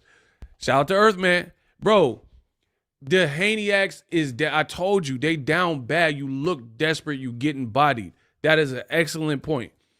When Tank pulled up virtually dolo with one other male and was banging, they said Tank clout chasing as if he needs clout from Ryan leftovers, Devin. But then when Devin's team waits outside like a fan for Ryan to walk by them, they let him walk by. What was the point of that, bro? Listen, there's this little black girl, shout out to her. I don't know her name, but she's a very good young up-and-coming reporter. She's a kid though, so she's real young. And she be waiting outside, and she was like, "Oh, hey Jay-Z, can I have an interview?" And then she'll interview Hove, and she was like, "What makes Jay-Z happy?" That's Devin. You're like that little girl that interviewed Mike Tyson, and Mike Tyson was talking about death. He's like, "Yeah, it's like everybody's on this planet just to die." Bro, she interviewed Mike Tyson for the Jake Paul fight. This is the same girl. She interviewed Hove and some other people that I've seen. She really be waiting outside for her time to, but that's a little kid though. And she's dope. So props to her. That's Devin Haney though. You look like that little girl waiting for Kendrick to come out, waiting for Mike Tyson to come out so you can get that interview in. And then the Haneyacks are trying to flip this like, "Oh, Ego, come on, you're a hater." I'm a hater because I don't think it's cool to wait outside like a groupie, like you waiting for the concert to let out so Chingy can come out and sign your shirt. That's weird to me, bro. Y'all really waited at the door. There you go. There you go. You're ducking it. Bro, he's suspended. What is he even ducking? Bro, come on, bro. Shout out to my man Shawnee Bo from the Bay, feel me? I told you, don't try to turn the Bay against me. I am that. I am the soil. Bro, what are we talking about? They waited outside of the Four Seasons or wherever he was at. "Hey, Lupe, you duck it. Who? Huh?"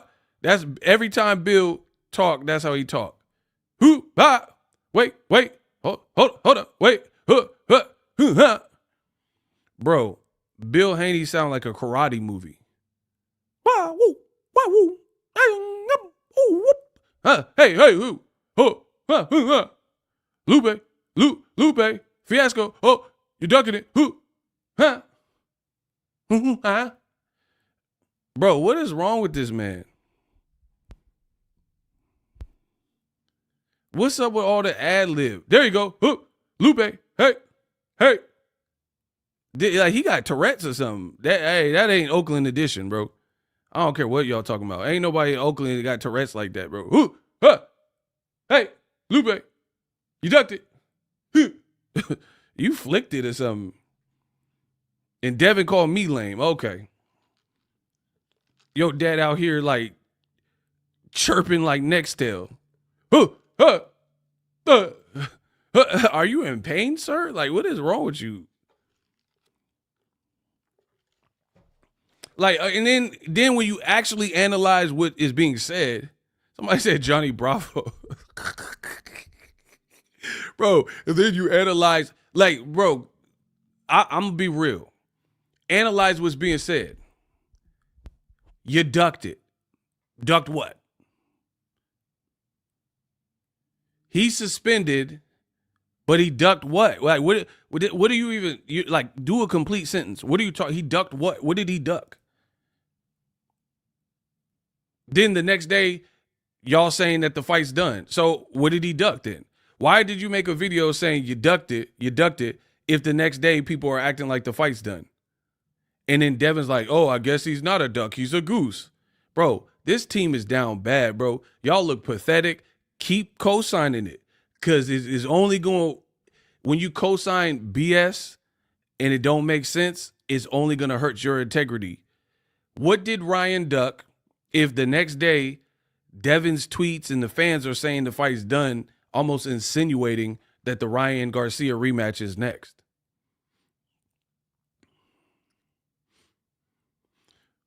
Maybe talking about Ryan not trying to use VADA. But then they said the fight is happening and the lawsuit was dropped, and they said that Ryan signed up for VADA. Bro, y'all got to get y'all stories straight. You guys are trying to justify. Please unsubscribe from me, because you will not like how this movie ends. Now we had someone, they said, oh, he's talking about Ryan duck VADA.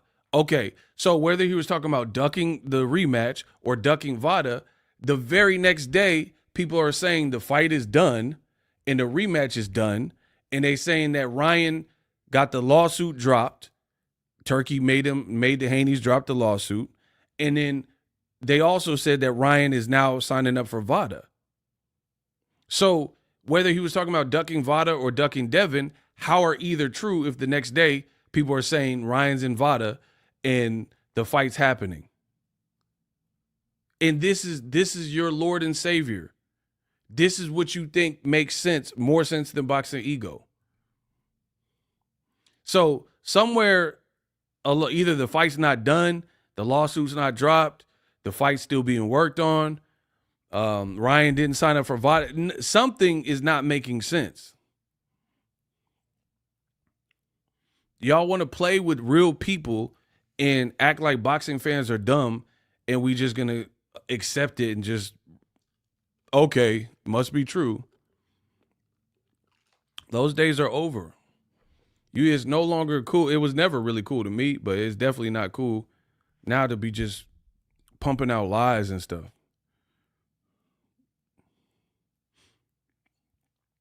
Oh, I forgot. Man, y'all been in the Cash App. Hey, yeah, run me my money to the Cash App. Y'all in the Cash App, I forgot to even go over them. We got $20. We got a $20 Cash App. Much love to Ron Glass. For real, Devin is as hard as a blueberry muffin. Shout out to Ron Glass. Bro, all this deceit is over. It's over. You got real ones. The real ones in the field.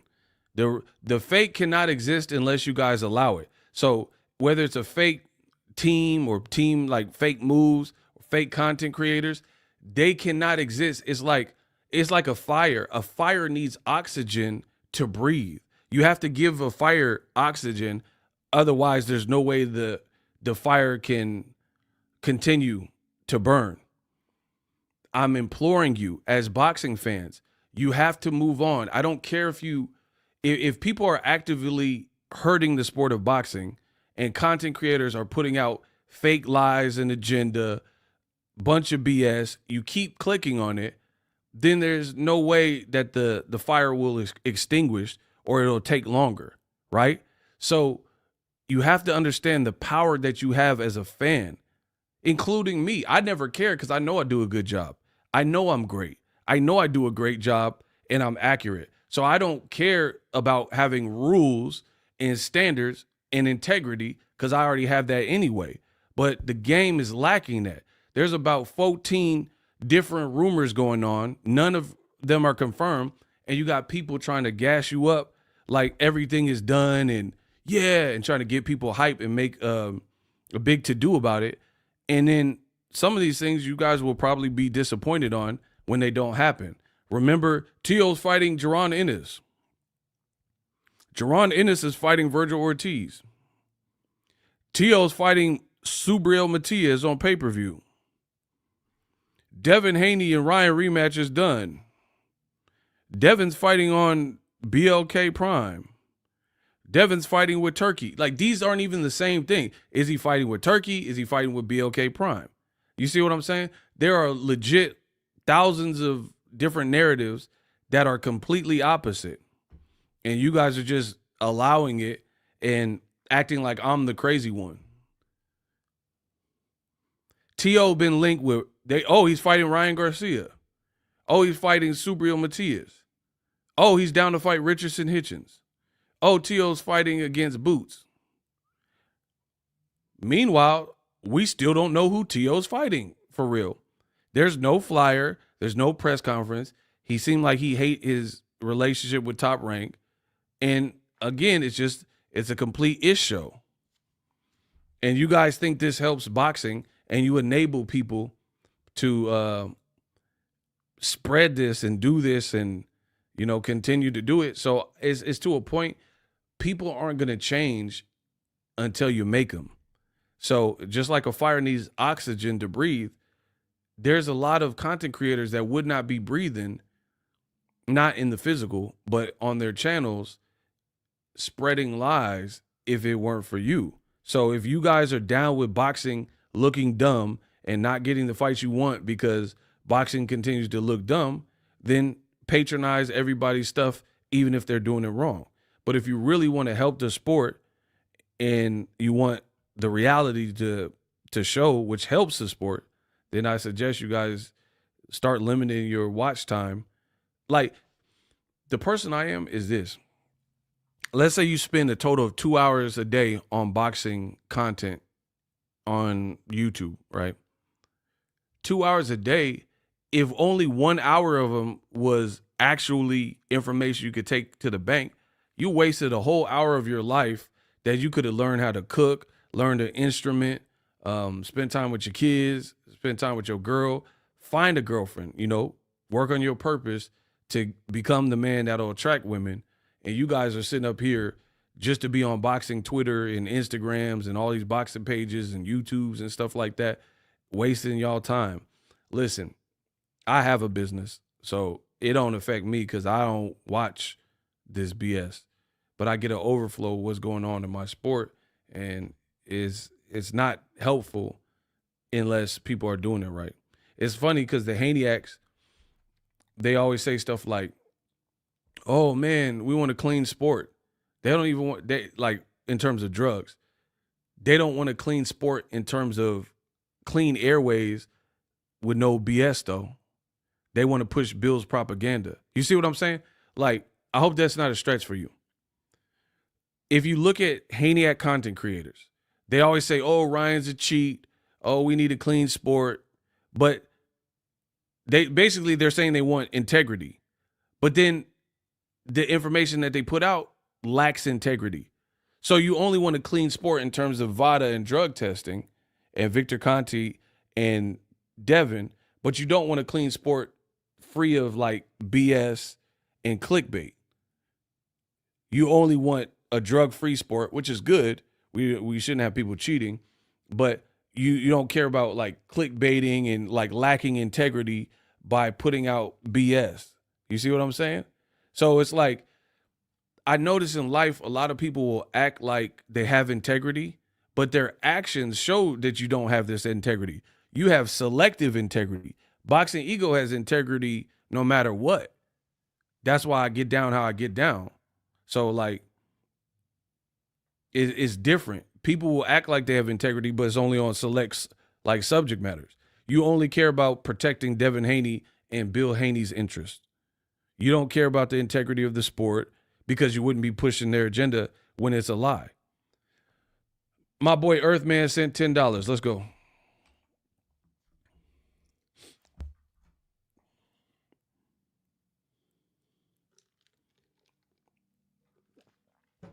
He said, now that the narrative is Tank is jealous, he got no Ring magazine invite. Tank don't need Turkey. He sells here at 400K with an unknown like Frank Martin. And the Haney Ryan did 300K. Numbers don't lie. I mean, I can't wait. We're going to see. What Tank said was absolutely true. It was absolutely true. You guys are out here glazing the whole Riyadh season, Turkey. Listen, if you do right, I give you credit. February 22nd is a good card. It's a cool card. I'm not mad at anything that's good, but there's a lot of people overplaying it, right? And they're doing too much. What Tank said is true. Ain't nothing. You could put all them cards. What did 50 say? You can do all them push-ups to pump up your chest. I got a 12-gauge Mossberg to pump up your chest. Hold on. Everybody in Riyadh season, everybody cannot headline a pay-per-view as the A-side and do great numbers. Is that true or false? Cap or fact? That pretty much 90% of the people on any Riyadh season card would not be successful in America on pay-per-view. Is that cap or fact?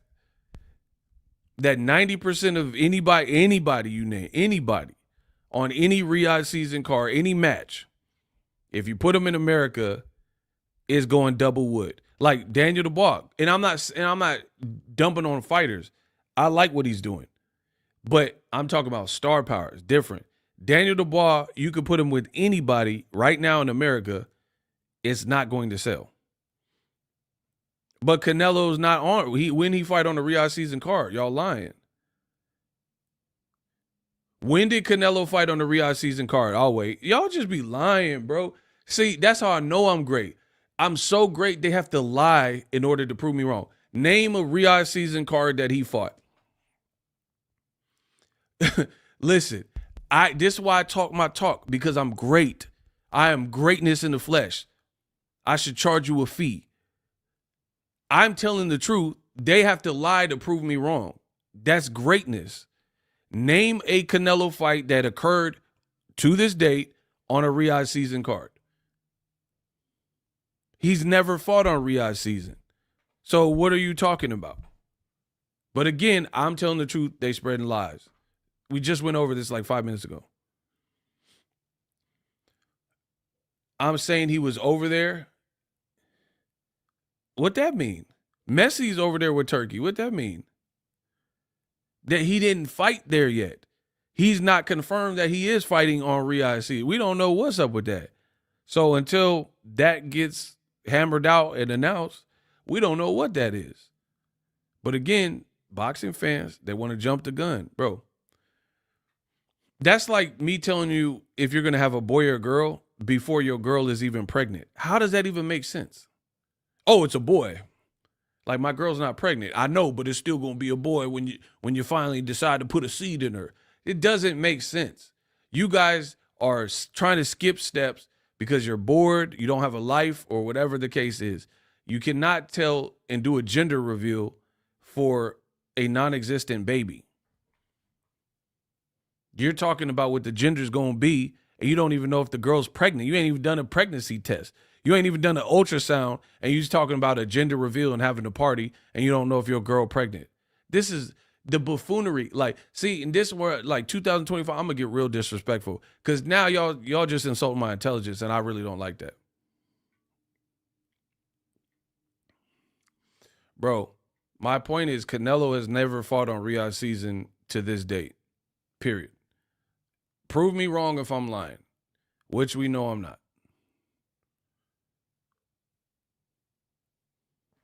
I don't care if he took a picture. I take pictures with fans all the time. I don't know them. I got a picture with Reba McEntire. What that mean? So I'm dating her now? Bro, I was in Mexico. I got a picture with Reba McEntire. What that mean? Y'all tell me about a picture. So me and Reba Ego and Reba McEntire go together because I got a picture. Yeah, I got a picture with Reba. Yeah, so y'all want to talk about redheads? Y'all want to talk about Canelo? I'm going to talk about another redhead. I'm going to talk about Reba. I got a picture with Reba. This is a true story. I'm not even being funny. I legit got a picture with Reba McEntire. So we go together using y'all logic. Y'all want to talk about redheads? Let's talk about redheads. We're going to talk about Canelo, Reba, Chucky, all the redheads. I have a real picture with Reba McEntire when I met her in Mexico. And y'all telling me about a picture.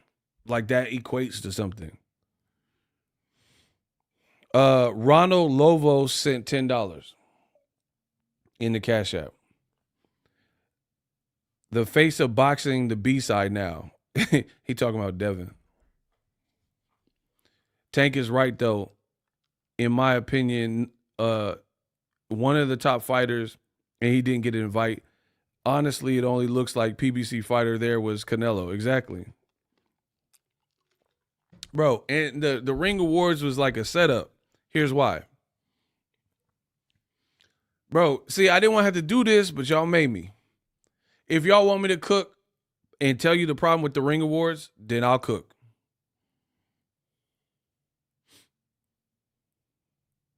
If y'all type the word cook, then I guess I got to cook.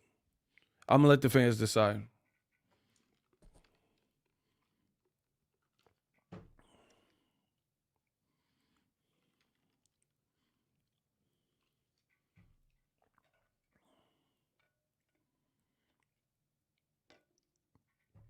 All right, bet.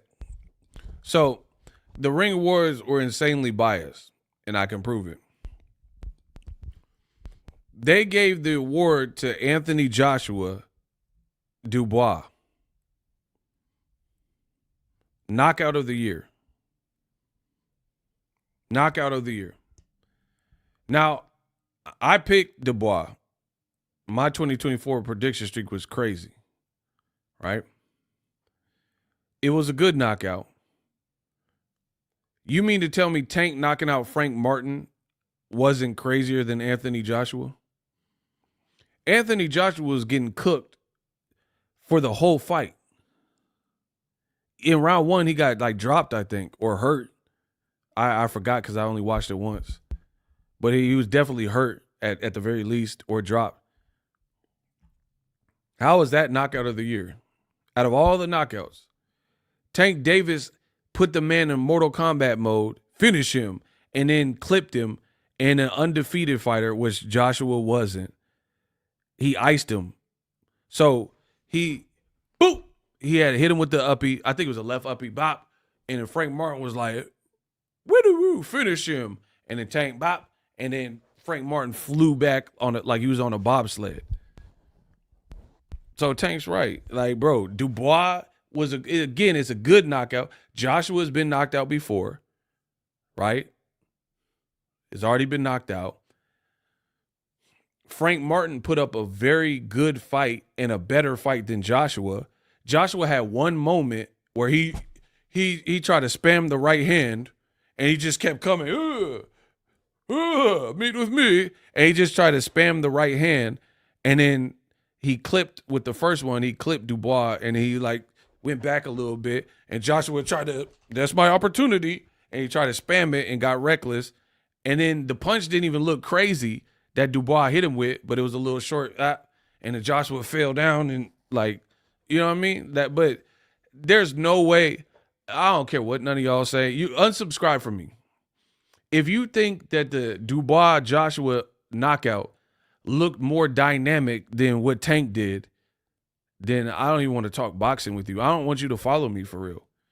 Tank knockout was way crazier than that. But Tank talking about give me 2 Ferraris, so you know they're not going to show him no love. So you know it's biased. And Frank Martin was undefeated. Joshua been knocked out before. And it's the heavyweight division where, you know, one punch, people get knocked out. Tank out here icing everybody. Brian Norman had a very good knockout. Very good. See, that's what I'm saying. Like, and neither one of them won the knockout of the year. But Joshua did. And then notice everybody that won was at the awards. Y'all didn't peep that, huh? Everybody that won a Ring Award was there. Billy Dib, Joshua, Dubois, Usyk. Everybody that won an award was there. So at a real award show, you don't know if you're gonna win or not. Like if Denzel and Russell Crowe get nominated for an Oscar, when Denzel go to the Oscar, he don't know that if he won or not. They announce it. Leonardo DiCaprio don't know if he won. So at a real award show, you don't even know if you won or not, or you're not supposed to. So how convenient that everybody that won happened to be there to the point where they can get on the podium and accept the award. So you basically had all the ring people's favorites, and they clearly had to know, hey, you're going to be honored here, blah, blah, blah. So no one cares about that. And then, like, they talking about fight of the year, event of the year, whatever. Jake Paul had a bigger event than any Riyadh season fight with Mike Tyson. Why he ain't get the award? Bro, he got 150 million watchers or whatever it was for the Mike Tyson stuff. How he didn't get fight of the year, event of the year, whatever, but whoever did. Like, come on, bro. Robert Garcia won an award. He was there. Ray Ford won an award. How? Like, I'm not even being rude. Ray Ford can fight. I like him. But how he win with Kobantos or whatever the guy, Kobantov or whatever. That was the fight of the year. Out of all the 2024 fights, Ray Ford fight was the one.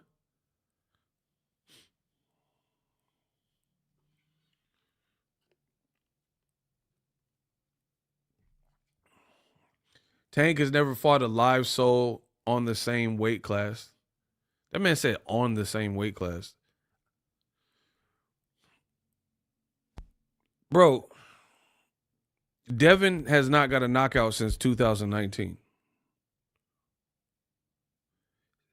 Anybody except for Pitbull that you put in with Tank met the same fate.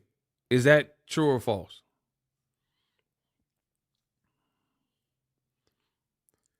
Is it true or false that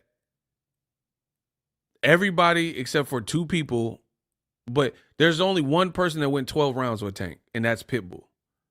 And Tank had a messed up hand. Devin Haney been in there with Jojo Diaz and didn't knock him out. But Oscar Duarte did. So Tank is knocking out everybody. So if Shakur fought Frank Martin, you're picking knockout? Bro, y'all be on Tank's dick, but y'all know y'all cap. Y'all know y'all cap.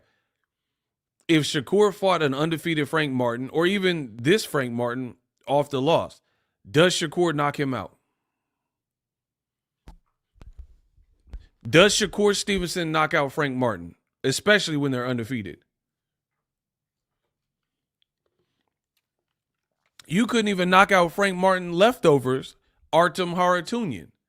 So, no, I wouldn't suggest that Shakur is knocking out no Frank Martin. And even if he did, which I don't think, it ain't going to be what Tank did. It ain't going to be like the man in a coffin and he's stiffened up. Like, he ain't going to be in a bobsled.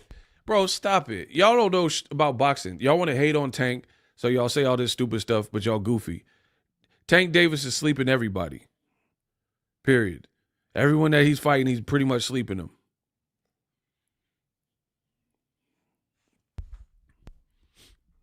And then they also, why is he fighting Lamont Roach then? Why is Lomachenko deciding about retirement? Tell Loma to get in there. We want that. My boy Prophet, he from Baltimore. We want that. Put Lomachenko in there, and you're going to see high tech get dismantled. You're going to see high tech get factory reset. But y'all scared because y'all cowards. So now you have all these excuses for why Lomachenko's too old and stuff. If you watch, man, if high tech Lomachenko fight Tank, he going to get factory reset. He go, that's Lomachenko. Listen, if Loma fight Tank, he getting factory reset. And y'all going to be crying, talking about, but Loma, why'd you do this? The Loma fans going to be super mad.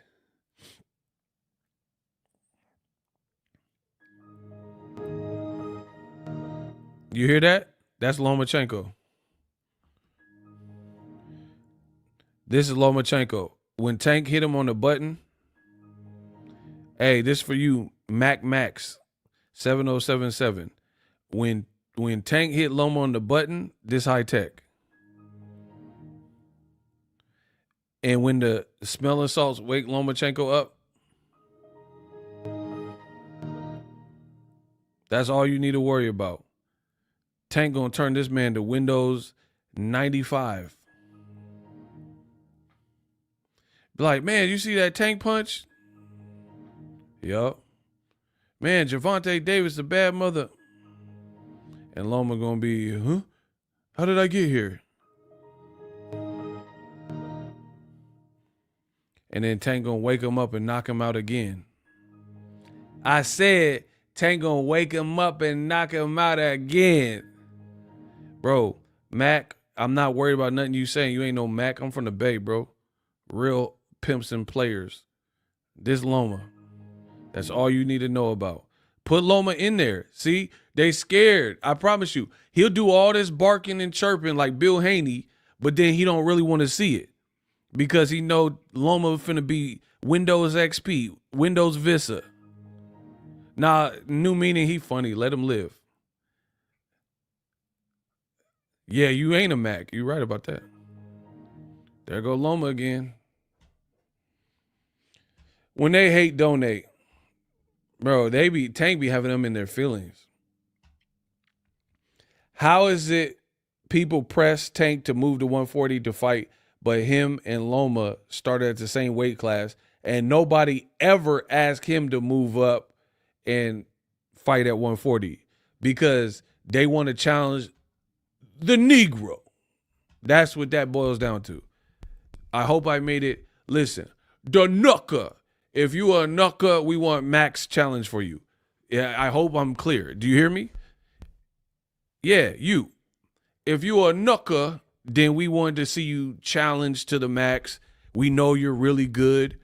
So we don't want our precious Lomachenko to get factory reset. But we're hoping somebody can have some success with Tank because at 135 and below, he's destroying everything. So we want Tank challenge. That's what that boils down to.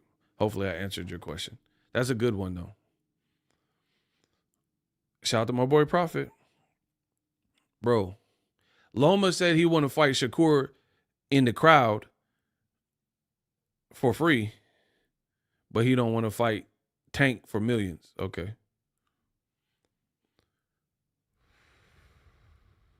Look, he's trying to get sympathy. Take care. I'm bathing my autistic son. What? Hey, you trying to listen? Shout out to autism awareness. Bro, Lomachenko finna be autistic as well. When Tank finish, I'm trying to tell you, bro. You don't want to admit what it is, bro. Tank finna turn this man to Rain Man. Lomachenko finna be like, yes, definitely. Yes, definitely. Bro, you remember that movie? That's gonna be Lomachenko. They be like, this Tank hit hard, and he gonna be Rain Man. Yes, definitely. He gonna be Dustin Hoffman out this month. Definitely.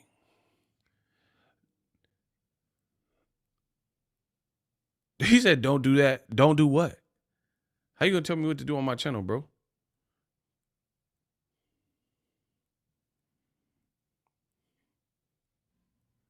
Bro. JMMA, when Loma was calling out Tank and Floyd, had to publicly say he's not ready. No eyes batted, LOL. Two things can be true. They both don't want it. All right, you got MMA in your title, so I'm not really worried about what you're saying. Bro, I didn't say nothing bad about autism. I said salute to autism awareness. I didn't say nothing against people that have autism. And you like, don't do that. Don't do what? I brought up a movie, bro. Rain Man. And that's what Lomachenko will be. When Tank make it rain, man. That's a bar. Listen. You in fantasy. Tell Loma to fight him then. So we don't have to hear about, oh, why Lamont Roach? That's the thing with boxing fans. They keep saying everything, but they won't push Lomachenko to fight him. That's it. You should be on Loma's page every day, like, please come back and eliminate him. We have faith in you, but they won't do that.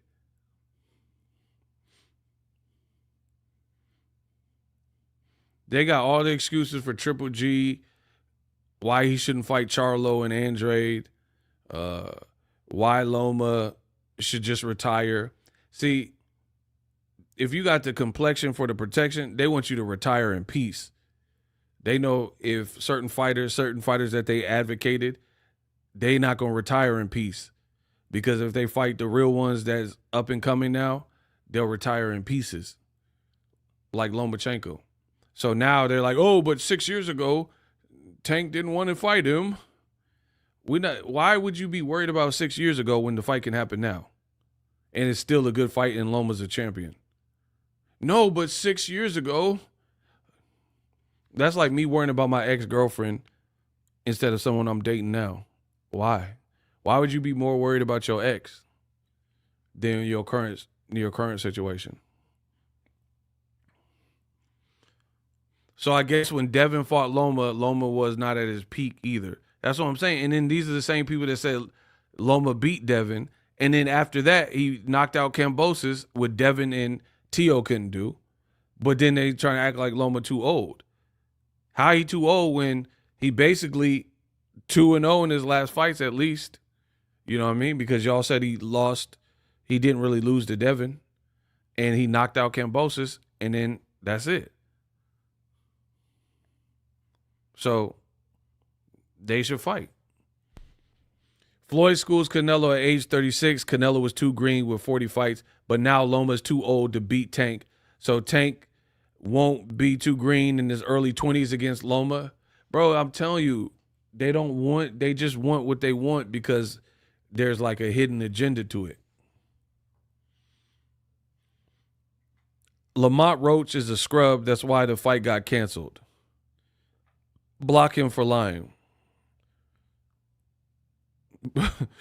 I told you, I speak the truth. They lie. That's all they do is lie.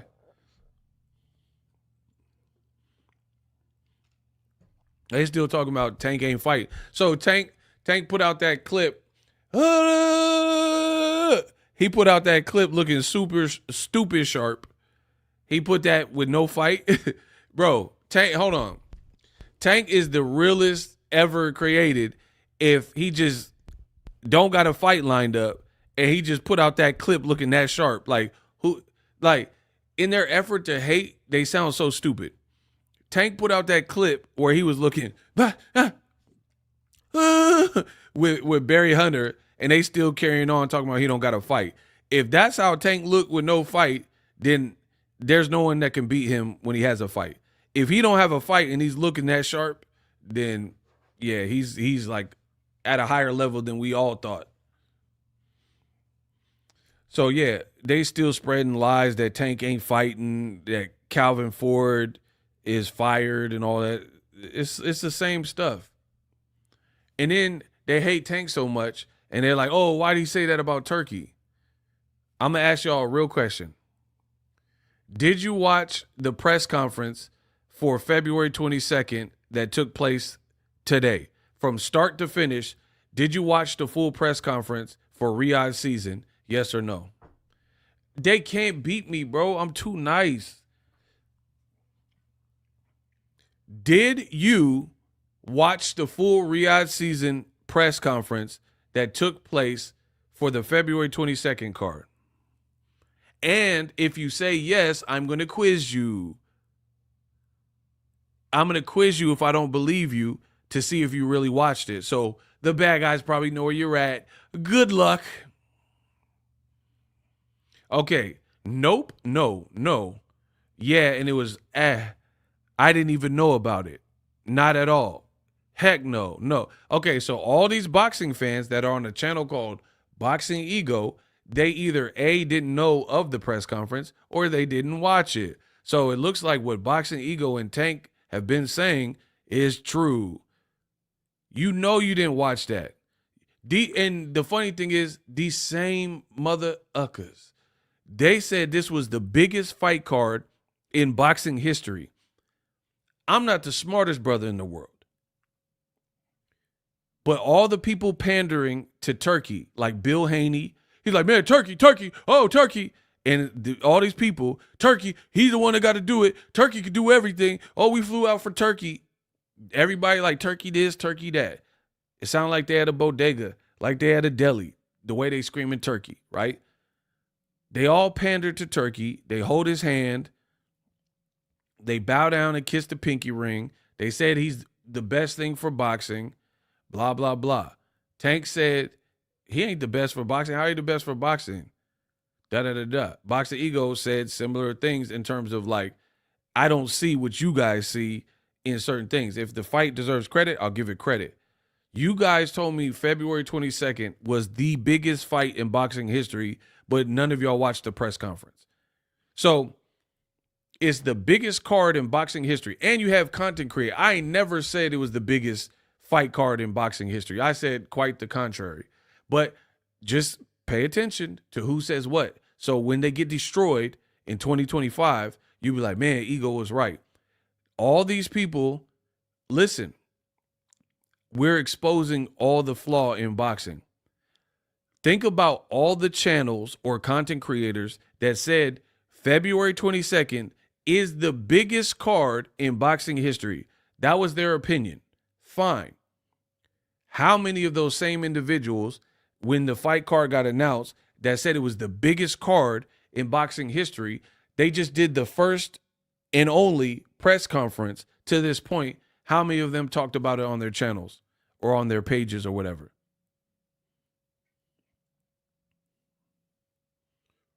Not Devin, Haney, and Ryan or Tank News. They covered and talked about Riyadh card February 22nd.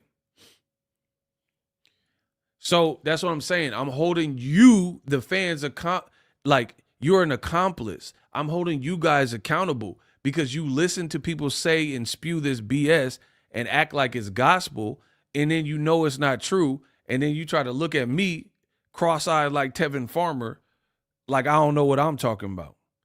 Trying to look at me sideways. You guys said, and content creators said, it was the biggest card in boxing history. How come nobody knew about the press conference? How come the people who said it was the biggest card are talking more about events and fights? Crawford, Canelo, Devin, whatever, Ryan, rematch, all these unconfirmed storylines, PBC fighters, Tank, Teofimo, they talking about everything but February 22nd. But they told you it was the biggest card in boxing history. As a content creator, if I really felt that, and I told you that a card was the biggest and best that boxing in hundreds of years of boxing being around it was the creme de la creme and the number one, you would think people would be talking about it.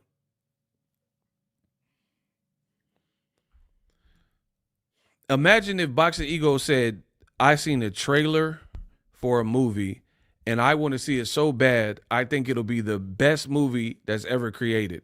Then the movie comes out and Boxing Ego don't go see it. Does that make any sense to anybody? So I said Gladiator, hypothetically, Gladiator 2 is going to be the best movie. And I said I really believe this. But then the movie comes out and I don't go see it. What kind of sense does that make? How does that make sense? So people said February 22nd, but they're not even talking about the card. They said it was the greatest card in boxing history, but they're not talking about the card. They're talking about Ryan and Devin and Tank and stuff that's not even on that card. Greatest card in boxing history, the fight that had the best chance for a fun presser, half of the match didn't show up.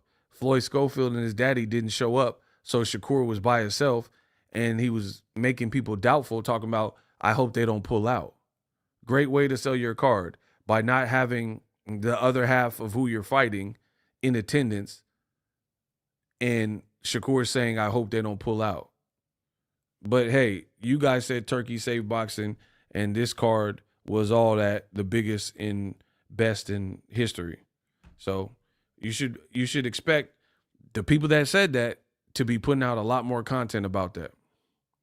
Yeah, so Shakur didn't even have his dance partner there. I wanted to see that's what I'm saying. It's trash. It's trash for real. I wanted to see how big, from a boxing fan perspective, I think Shakur wins. I told you that. But I wanted to see how the heights match up. I couldn't see that because Shakur was there and Schofield wasn't. And then this is also when you're doing all this overseas. You doing stuff in the UK. You doing stuff in Saudi. Good on them. But don't you think it's a little bit easier to have American stars and American fighters meet somewhere in America? So I don't know why Floyd Schofield and them didn't come. Maybe because it was in the UK. They're in the middle of training camp. Maybe they don't want to break training. I don't know their reason, to be honest. But it defeats the point if you're trying to sell two Americans and you can't even see them face to face. Like, I can't even get no photo shoot to see what how they match up and size up.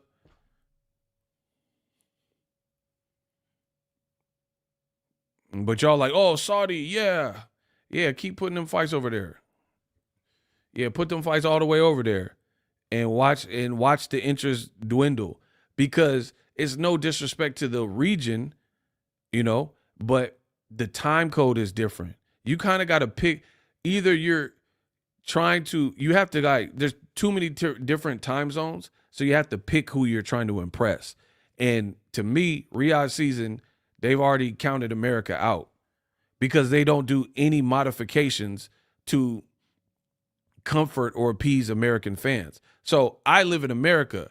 I don't care what none of y'all talking about. I'm American, right? So why would I be hyped that all American fights, or fights that should be in America, in my opinion, if they're big enough, are in another country? Why would I be hyped about that? And you guys are goofy. So you're like, yeah, who cares if it comes on at 10 a.m. in the morning? I do.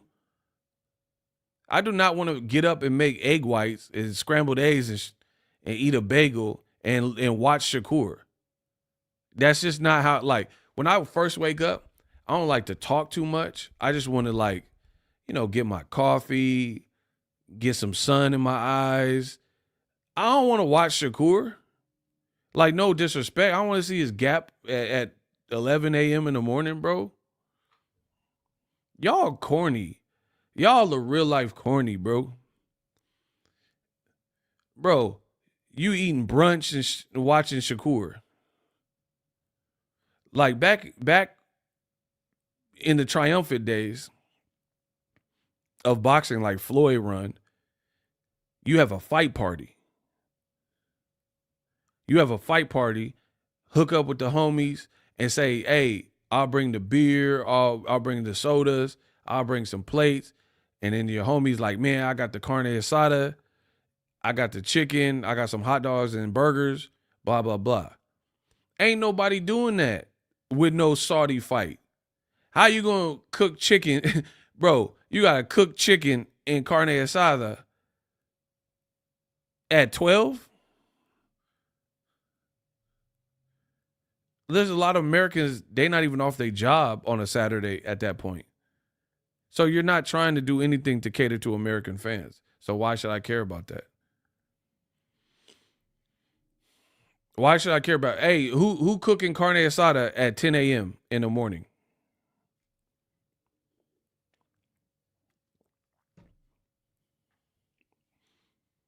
And again, it's all the boxers that really don't make money for real that got it. Well, I'm not saying they don't make money. That sounds crazy.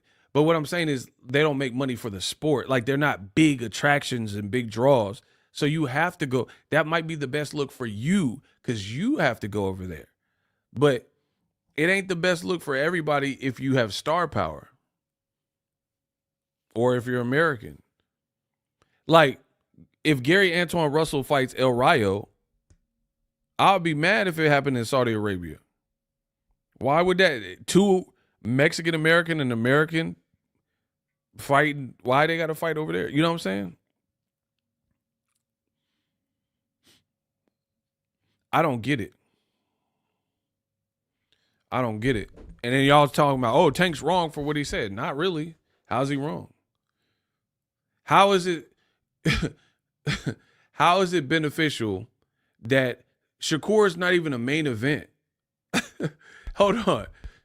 If I'm lying, I'm flying. Shakur is not a main event February 22nd. True or false? Cap or fact? Shakur is not the father. He is not the main event. Is that cap or fact?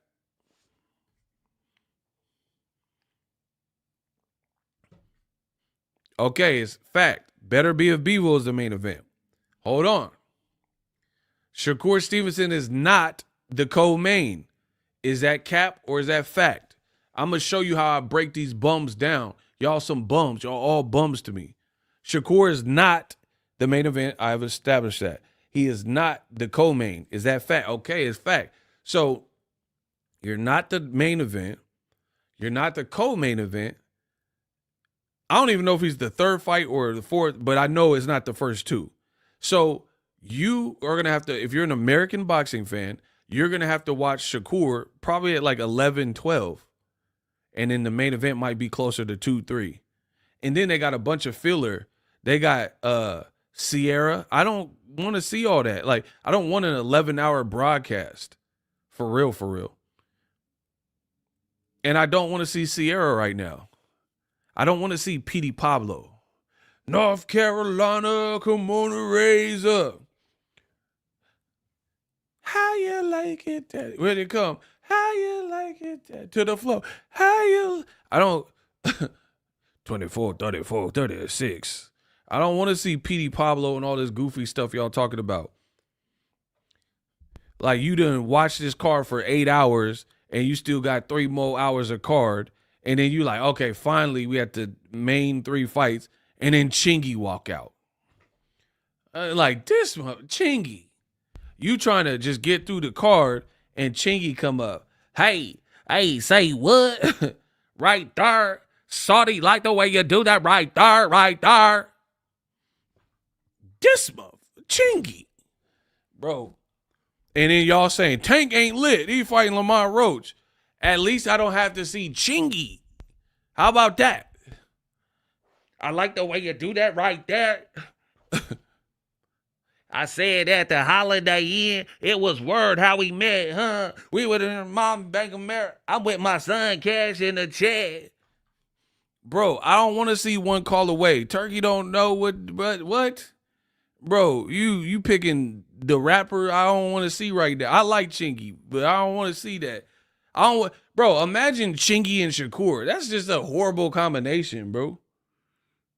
A Shakur fight with some Chingy to bring. That's just a weird combination.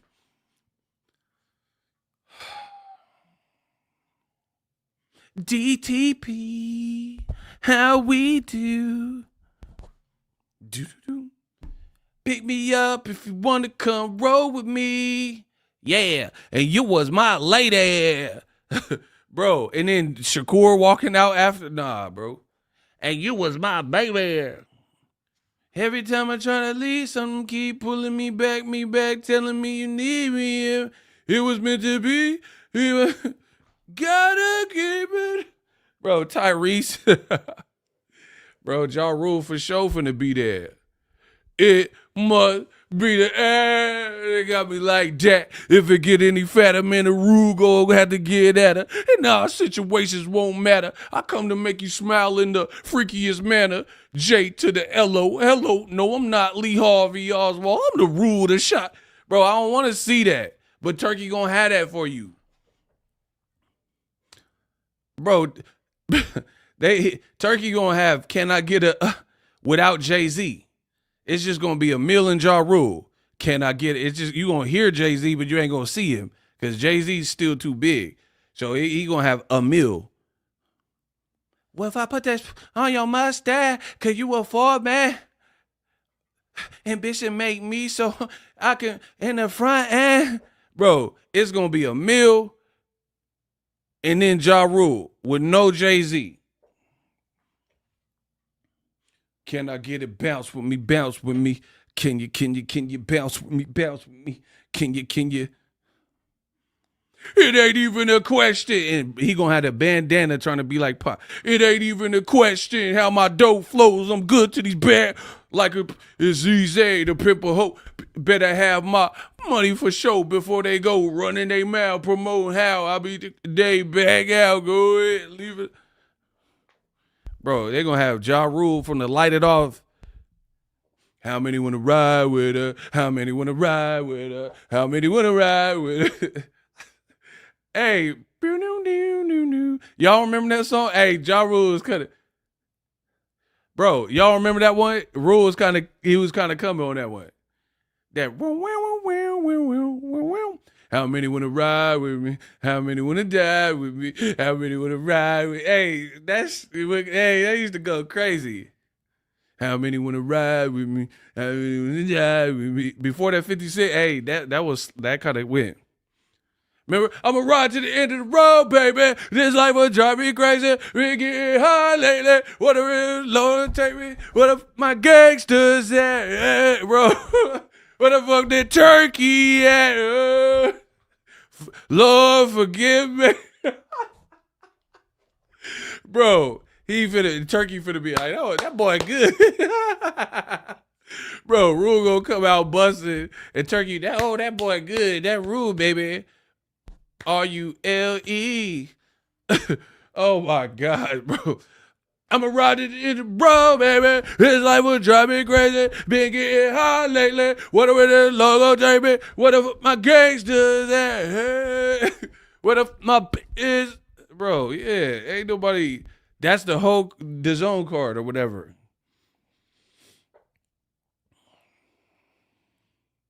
It's gonna be all these old songs you don't really need to see them perform. And Turkey they gonna play. But anyway, you can catch me any day sipping Hennessy. I don't eat anymore. Remember that song? I got what you want. I got what you need. Bro. They gonna have a lifetime achievement award for Magoo and I dream while we Alano make all the Luciano and girls with condo Chanel with Gaetano. Girl, my persona I share like Sonny Bono. Black and white keys lay girls on my piano. Me, Missy, and Timbo rap at any tempo. Huckleberry Finn, Magoo, the South. Bro, don't act like Magoo wasn't.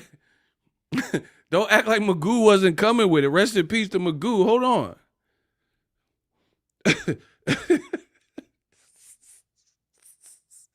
Bro, don't act like that Tim and Magoo.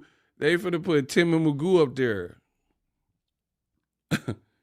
Backward. Call me master. Have you saying Tim, do it faster, faster. Now I'm the man with the power. I get booty call 15 after every what? And Magoo, they gonna have a Magoo hologram. I dream while we Alano make all the Luciano and girls with condo Chanel with Gaetano. Girl, my persona I share like Sonny Bono. Black and white keys like girls on my piano. Meet Missy and Timbo, rap at any tempo. Huckleberry Finn, Magoo, that's South Central. And Magoo was wild, bro. He said up in the cut like gay niggas in butt. Like, hey, hold on. Bro, remember? Because back we had the radio joints, so they couldn't say all that. But then when I heard the real version, the uncut version, I was like, what? Hold on, he tripping. Bro, that man said up in the cut like gate in butt. Hey, yo. I'll put that on everything. They gonna have that in Saudi Arabia. They gonna be playing. Bro, I was mind blown when I heard the uncut version of that song. Timbaland and Magoo was wild. They was high or something, bro. That was crazy. I would never rap that, and I'm a rapper. Bro, he said up in the cut like gate in butt. Hey, bro, he didn't even say pause or nothing. He just left it like he was just let that breathe. Hey, Virginia, you a wild boy. VA is crazy. Bro, what is that song where he said that?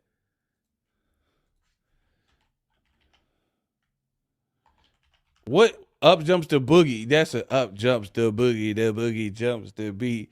We gon' show you how to order. Keep 'em up. We gon' show you. Hey, that song's like, hey, them Timbo beats go crazy. Keep 'em up. We gon' show how we. Bro, I'm gonna read it. Hold on. Let me see if I can pull the lyrics up. You know what I mean? Block Emmanuel Martinez. I don't give a about you in 6 months that look like you. Hey, block him. All right, he said, I fiend for all beats like girls jump for. Don't salt the next man. Keep that Lindbergh up in the cut like gay and butt. See, I told you. I'm black with Indian. My rate should be mutt.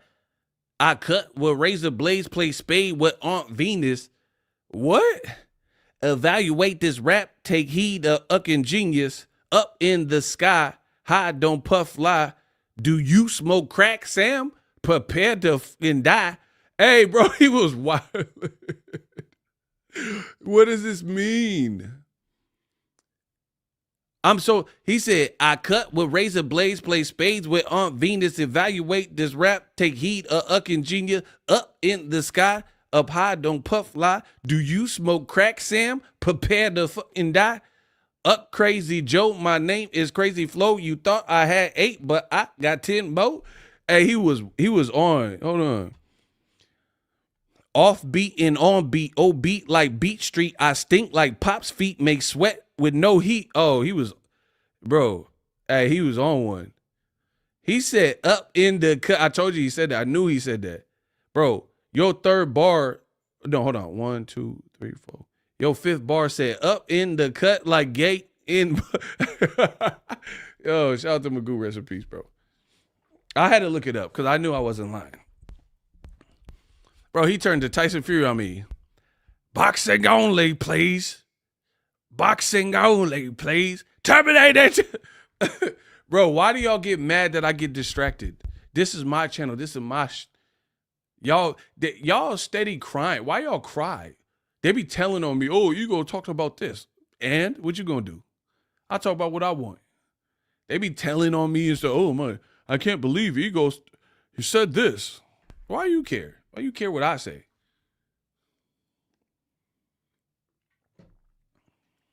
Now, Mel Brooks comedy, that's over. Remember that airplane? Airplane where she started talking jive? She started talking black.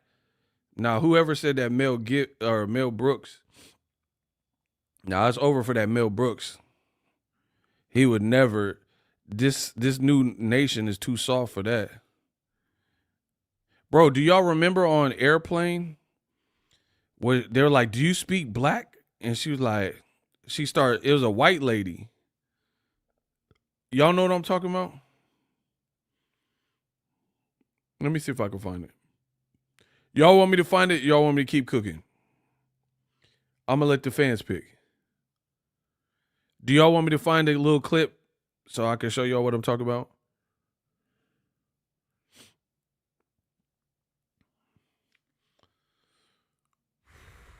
Bro, the white lady was talking Negroid. Airplane talk. Hold on, I think I found it. Hold on, look. The radio's all yours now. And keep an eye on that number 3 engine gauge over there. It's running a little hot. Just listen. Striker, she translated jive for the black. I know that right now things must look pretty rough. That's the dude from Unsolved Mysteries. To the bones. Listen. Oh, good. He said that he's in great pain and he wants to know if you can help him. All right. Would you tell him to just relax and I'll be back as soon as I can with some medicine? Just hang loose, blood. She's gonna catch up on the rebound on the med side. What it is, big mama? My mama raised no dummies. I duck a rap. Cut me some slack, Jack. Chump don't want to help. Chump don't get that help. Bro, that's a white lady. Fast dude don't got no brains in it. Bro. Chump don't want to help. Chump don't get that help. Hey, they wildin'. Hey, that movie, bro, that would be canceled. She said, cut me some slack, Jay. Jive Turkey ain't got no jitterbug. Bro, that scene would be over in today's time. That was hilarious, bro. Like, I'm gonna get you, sucker, Wayans, all that. It's over. None of that stuff, because y'all too sensitive. Just like the Haney acts. Y'all too sensitive. The Haney acts is cancel culture, bro. You ducking it, huh? You ducking, huh? You ducking it. What was Bill talking about? You're ducking what? What did Ryan duck? Like, just see, y'all gotta make stuff make sense. This stuff don't make no sense, Jive. Bro, Cuddy don't know. That joke make no sense. Jive Turkey. Bro, y'all some Jive Turkey. That don't make no sense, Cuddy. Listen, Cuddy, that don't make no sense. Bro, listen. The man said you ducking it. Let's just be real. Like, from a true Haniac, because I can't wait to catch another body. Catch a Body TV. From a true Haniac perspective, the man that had the person looking up like he's seen God, why would he be afraid of a rematch? Like, I'm not even trying to be funny. Given what you've seen in the first fight, why would that be the guy that was afraid and petrified of a rematch? Because this is what the Haniacs are pushing. So people were like, Devin has a broken jaw.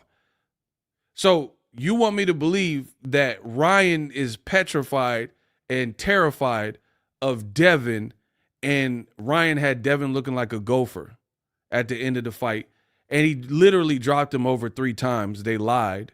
Harvey Dent, or Doc, or whatever his name was, he was helping Devin. That's the guy that got the other guy petrified? Bro, come on, bro. Come on, Jack. You know that don't make sense. This is what the Haniacs is pushing. I'm asking for a real perspective on that. Like, I need to see what the Haniacs see of how you can see. Like, you're like, oh, he cheated. Okay, so he cheated, but we seen what he did to him. Why would Ryan be the one? Okay, just hear me out. Why would the guy who cheated, who dropped the other guy and has the complete psychological advantage, drop the other guy numerous times, over 3 times? The other guy didn't drop the other guy at all. Why would the guy who cheated, that inflicted brute force and blunt force trauma, why would he be the one that's like petrified of a rematch? I have the psychological edge. I know I could hurt you. Why would that be the one that's like, oh no, I don't want a rematch? Come on, bro. I really want to hear a perspective on this.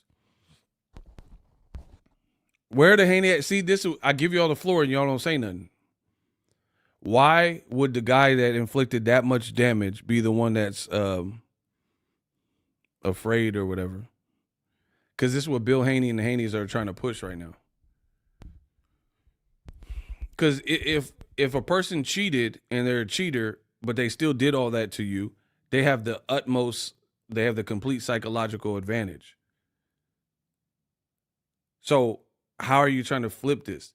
If you're suing them for battery, how are you pushing this Ryan is petrified stuff? Like, it's so, the buffoonery is so extreme with the Haniacs that it looks bad. Like, the guy suing for battery is the gangster pushing for the rematch that's not scared, that wants the rematch. The guy that said on ESPN, I don't know if I'll ever rematch Ryan because of what he did to me. That's the guy that wants the rematch and the other guy's scared. Like, come on, bro. I'm asking y'all because I already have my perspective, and I'm asking someone to enlighten me, and you refuse to do it. Devin, upon news of the Osterine, went to ESPN, and he was like, oh, I don't know if I'll ever fight him ever again. That's what he said. And then when he received bad feedback for it, then they started changing up months later, talking about, yeah, we want the rematch, and Ryan's scared. And they've been pulling stunts and tricks ever since. Oh, Ryan, 48 hours VADA, ha. Ryan laughed at you, let the 48 hours pass, and then you still kept mentioning his name. I thought the fight was canceled because he didn't sign up for VADA for 48 hours. You said Ryan proved he was a cheater, and you guys were moving on by not signing up for the 48-hour VADA deal. So why are you still talking about fighting him if you put an ultimatum? Bro, listen how weak this is. Who puts up an ultimatum, the person doesn't do what you say, and then they still pursue imagine, here, I'll give you an example. Imagine if your girl said, if you don't start cleaning up the house on your days off and, picking up after yourself, I'm breaking up with you. And then she's like, I'm giving you to the end of the month. If you haven't fixed X, Y, and Z, then I'm out. And then you don't fix it. You have the house in shambles. All the things she said that it's me or you fix these issues. You don't fix none of them. And then the month ends and she's begging for you to stay. What? Bro, how does that make sense? How do you give someone an ultimatum and they don't do it, and then you still pursuing it? You said Ryan had 48 hours. He didn't listen to you. That should be end of watch. It's over. But you continue to get cooked and is destroying their brand and pride. So they just keep making it worse and worse and worse and keep talking and worse and trying to revive. These dudes are like zombies now.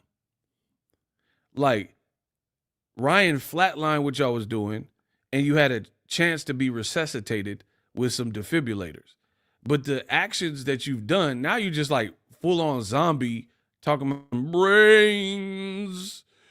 Doom, doom, doom, doom, doom. Doom, doom, doom. Bro, you just a full on I am legend at this point. Fred! Say something, Fred! Bro, what did my boy Will Smith say? When the mannequin moved in I Am Legend, that's the Haney. They looking like them creatures or whatever in I Am Legend. And he said, no. Say something, Fred. And he started spraying. Remember, he started spraying the mannequin. Bro, that's the Haneys. No. Say something, Fred. And then Fred didn't speak, and Fred, that's the Haneys, that mannequin that was out there.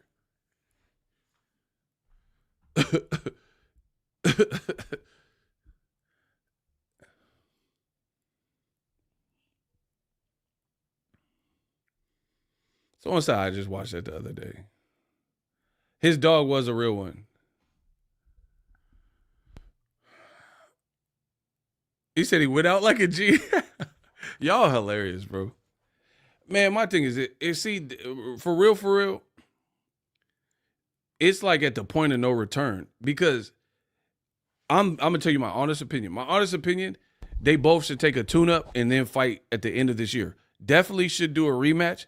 But now you let the crowd and the poor feedback talk you into a corner to the point where this fight might happen next.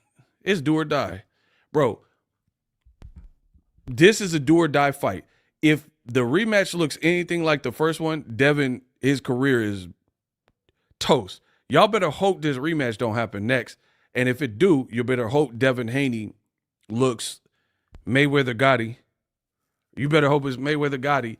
See, and that's why this is what happens when you just talk. When you talk, eventually it's going to get to a point where you talk yourself and it's just like put up or shut up. Like where you've talked yourself into such a corner that the only thing you could do to get out of it is like prevail. If I'm talking anything, if Devin get hurt, it's over. I don't care if he win.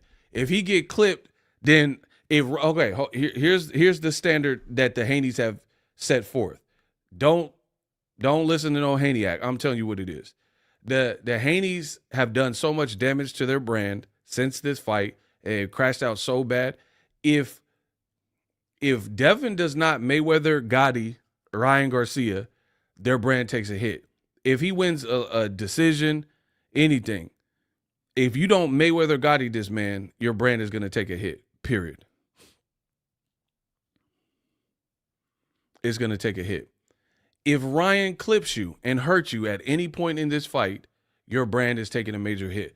Because here's the only caveat. Ryan has to pass all of his drug tests. Because if he doesn't, then the fight should be canceled anyway, so we don't have to really worry about it. So if Ryan fights Devin again and passes all of his drug tests before, during, and after, and there's any moment where Devin is not in total control, the Haneys are cooked. And that's just too much pressure, but this is what they've done by trying to aggressively dig themselves out of a hole. You made it this way. I'm not like, if Devin get the first round, if that happened, I'm like, nope, because then I don't want to hear it. You double down, triple down, and put everything on cheating, everything on Osterine. So if Ryan has any moments that look like the first fight, then and he passes his drug test this time, then all that Osterine stuff is out the window. This guy just has a style that can disrupt what yours is. So I like it. People are like, oh, Ego's scared of the rematch. Why would I be scared of the rematch? The pressure's on Devin and Ryan. It ain't on me. Ryan, it's on him because he's the one labeled a cheat. So if you look totally different, Ryan is going to look bad. If Ryan look like horrible or get stopped or something like that, then he'll look bad.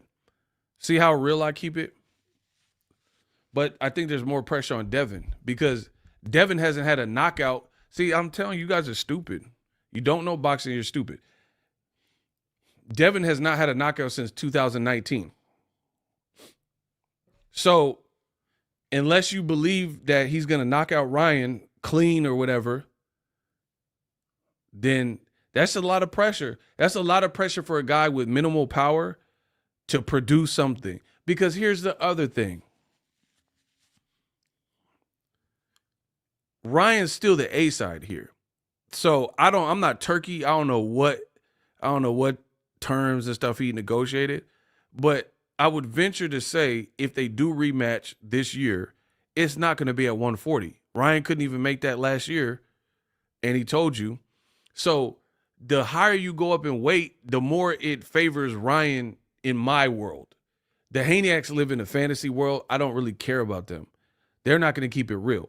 In my world, as a fair boxing analyst, the more weight you go up, like 44, 45, 46, 47, 150, the more weight you go up, the more it favors Ryan to me.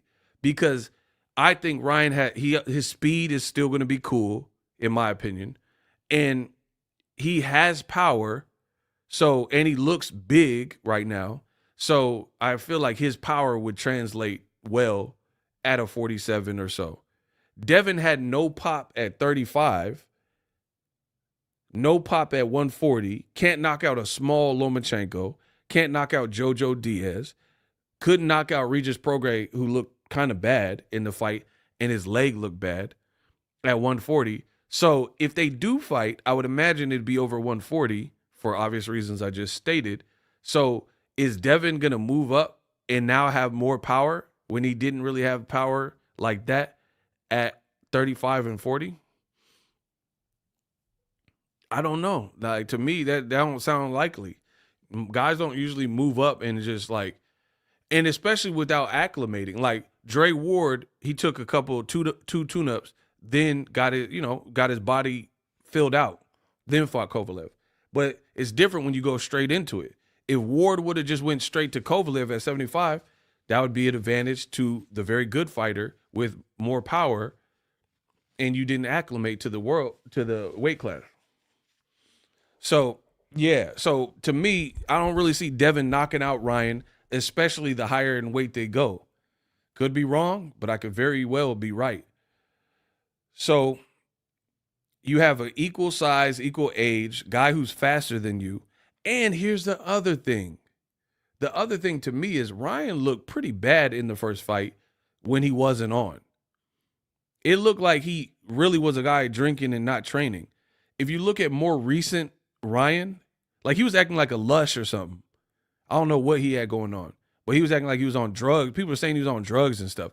If you look at him like at the Ring Awards, he looked he looked better. Like he don't look all crazed and like cloudy eyes, and he don't look like he was looking at for a minute. So you very well could have fought a watered down Ryan, and he did all that stuff to you. So if Ryan, now the pressure is on for him, people are calling you a cheat. People think Devin can beat you. The war of words. I think Ryan's going to really train for this fight. I mean, again, I'm not him, but I would imagine the stakes are higher now. So I think Ryan would probably take it more serious than whatever he did in the first. Like, I don't think he's going to be doing all the OnlyFans chicks and doing all these IG lives and spaces and all that weird stuff he was doing. Oh, they got my bank account. I don't know what to do anymore. You know, all that weird stuff he was doing. That, I think that's done. Not forever, but if he fight Devin in the near, like after the suspension soon, I think he gonna have a little bit more to prove.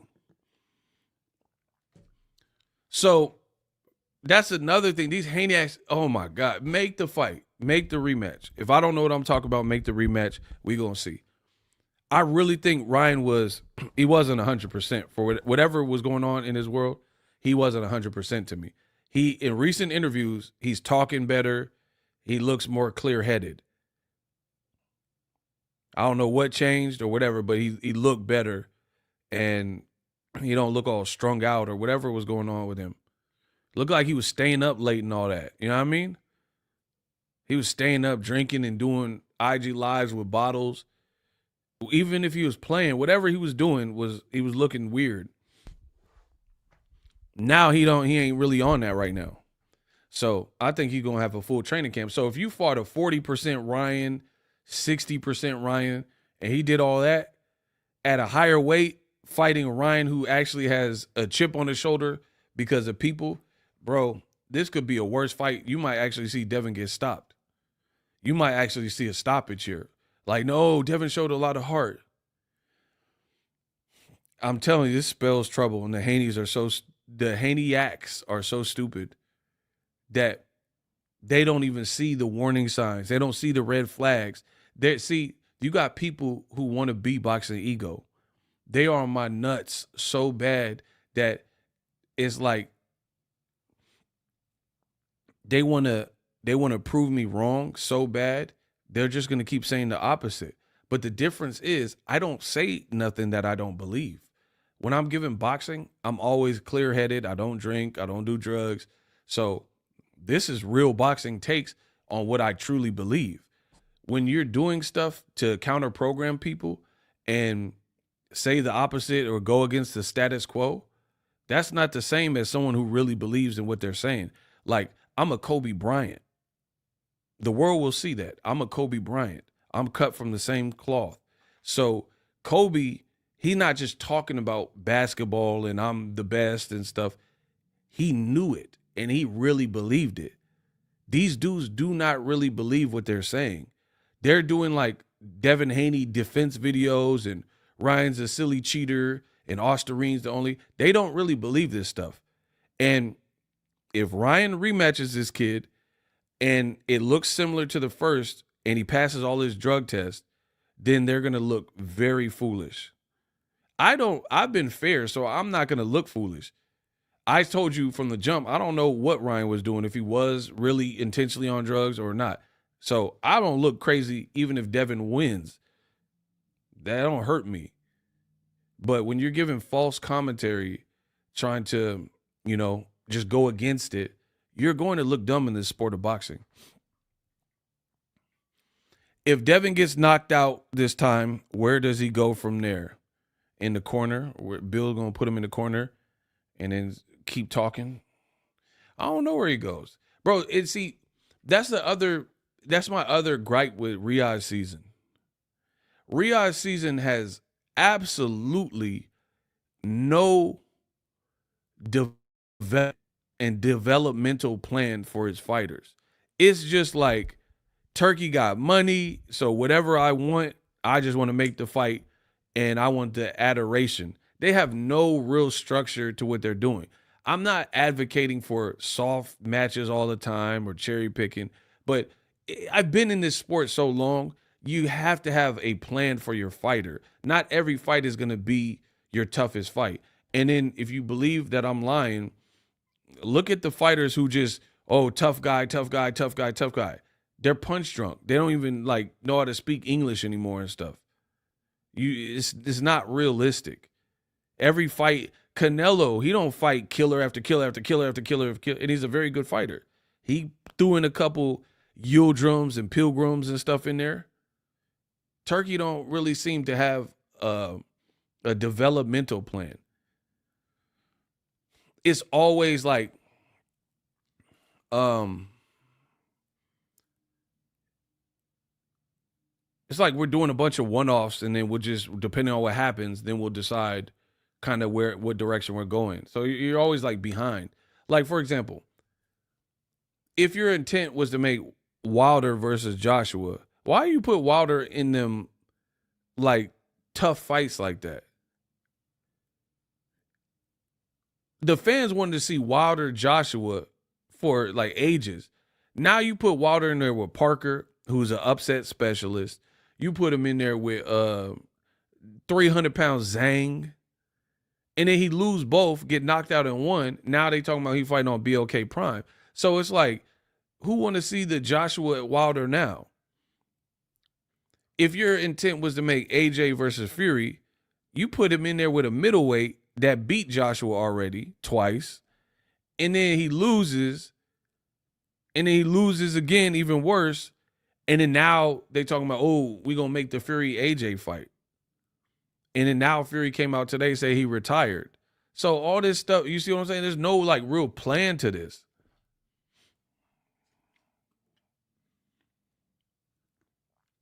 I don't really see a plan.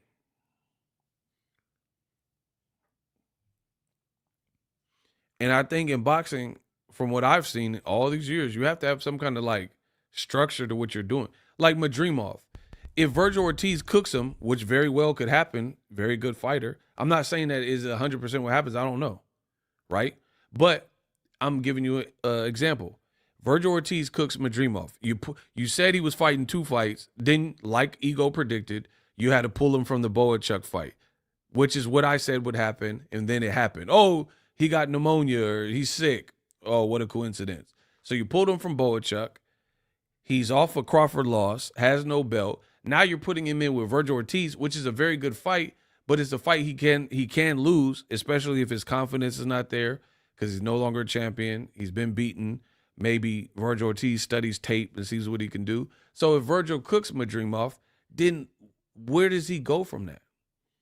He'll be off back-to-back losses, and Virgil's a knockout guy. So if Virgil beats Madrimov, I would say if he does it, it'll probably be by knockout or at least hurting Madrimov. So then now you got a guy like Madrimov who's a very good fighter, but if he loses again, he's like out of here. Like who's going to care about Madrimov? He was never really like a big name. Bro, I'm telling you, you guys keep praising this Turkey stuff and saying what I'm saying ain't true. Cool. Keep it that way. You will see. Floyd Schofield, the kid like 15-0, never been in a big fight. You put him in there and Shakur cook him. Then what? All this stuff that Golden Boy, all this like like kind of showcase fights, developing them that Golden Boy did, it's out the window if Shakur cooked this kid, Schofield. Just like Top Rank did all these fights and was like slowly, ever so slowly, gradually stepping up Jared Big Baby Anderson, got him to like Charles Martin level. That's probably the highest level. Then you put him in with big old Bicoli, and then he get cooked. Now what? Now he back fighting on Top Rank against an unknown guy off of a devastating loss. You see what I'm saying? Like, there's no real, same thing with Ryan and Devin. It's a good rematch that does need to happen this year, but you're kind of blowing your wad. No tune-up, no nothing. You just put them in. So it's do or die for one of them. Either Ryan's going to look bad and look like a cheater if he loses, or Devin's out of here if he get beat up again. So I don't care. It's not my career. I'm just telling you what I see. So I don't like as a boxing analyst is like, I don't think the developmental plan is even being thought of. It's just willy-nilly make match. Same thing with Crawford. If the Crawford-Canelo thing does come into fruition, you're sending Crawford up 2 more weight classes when he just moved to 54, done nothing at 154 except for the Madrimov fight. And what happens if Canelo bakes him? He's going to be 38 years old. What, you just retire? Oh, I tried it, dared to be great. It's not like no real plan for real.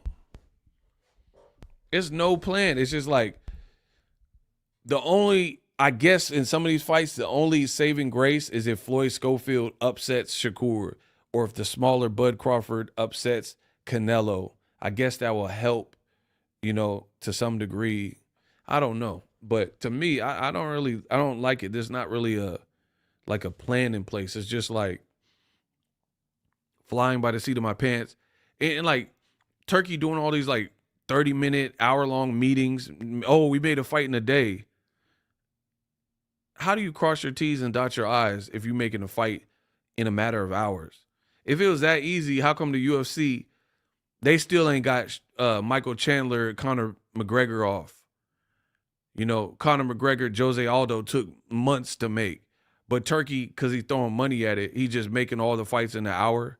So you want me to believe, and maybe I'm wrong. I won't be, but we'll just say that. So Turkey talked to Bill and Devin Haney and Ryan, Crawford and Canelo, and he just made every fight, and they're done deals and confirmed, and everything has been ironed out in a weekend.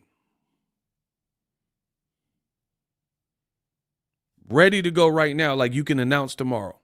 That's what y'all want me to believe. So Canelo was low-key beefing with Turkey last year. Ryan said he's never doing VADA. Devin says he better do 365 VADA. So you handled all of these because it's a fight. So you got Canelo has his demands. Crawford's going to want a certain amount of money. You got Ryan saying, I'm never doing VADA. You got Devin like he better do VADA 365. You have Ryan like, man, I don't trust Victor Conti. You have Devin who feels cheated. You have Ryan who's like, I'm the A side, give me more money. You just in a ring and did an award show, but in 2 days or so or whatever, you done figured out all these things with different fights and different fighters to the point where you're ready to go. Because this is what y'all saying in the rumors. Don't Canelo have to clear this with the PBC? I don't know. I'm just good. My thing is this. I never look dumb because I don't jump the gun. I don't care about being first. I'm the best. When you're the best, you don't really care about being first. If you're going to put first, F-I-R-S-T, best, you still got to put the S-T at the end. So I'm the other word with S-T at the end, best. I don't care about being first. If I'm first, I'm first. But my information, I strive for accuracy. I strive to keep showing y'all I'm the best. I don't care about being first. A lot of people, they're so thirsty, they care about being first. Oh, I got to put this out first. They don't care if it's true. It's like no integrity. You know what I'm saying? Let me clickbait. I could do this. I could make 10 4-minute videos, 2-minute videos, and just start jamming them out like that. If that's what y'all want, and just lie to y'all. Like, oh, hold on. Crawford Canelo. Oh, the rematch inside. Oh my God. Like this is easy. You be looking at my content. Some of it's getting longer. I did an hour-long video. I'm different. I could talk for an hour, one take, no edits, and just talk boxing. So you as a fan got to identify what you want. I know what I want. I know what I bring to the table. I'm not saying I'll never do a short video. What I am saying is you got to talk about something in this game. You got people who are talking, but they not really saying nothing. When Boxing Ego talk, the reason people respect it is because I'm saying something. And I'm kind of funny. So all these like weirdo rumors, but why didn't Canelo post it? If he got this done deal with Crawford, why he ain't posted though? Why is someone from ESPN or whatever posting it? Canelo posted all his fights, but he ain't saying nothing. The other thing you got to question yourself is this. Hold on, hear me out. I just want a fair trial. I want a fair shake. Shout out to Ty. That's what I'm saying. Like how all this happened in one Saturday. That's what I'm saying. So you conducted a award show. You did like sound checks and all that. In the mix of that, in one weekend, you talked to all these different camps and got a green light on all these fights. You got all the Ryan and Devin issues have been, because I get it, money, people want money, but Devin also wants comfort in terms of the drug testing. So you ironed out everything with 4, 5, 6 different camps while getting ready for the Riyadh season press conference that you did today. It just seemed like far-fetched to me. But if I'm lying, ask yourself these questions and answer my question, right? When y'all ready for the question, put ready in the comments. I'm a cook y'all, bro. There's nobody better than me on this mic. I'm saying the real I don't care who like it. When y'all are ready, type ready. I'm going to bake y'all all 2025. Type the word ready if you want to get cooked.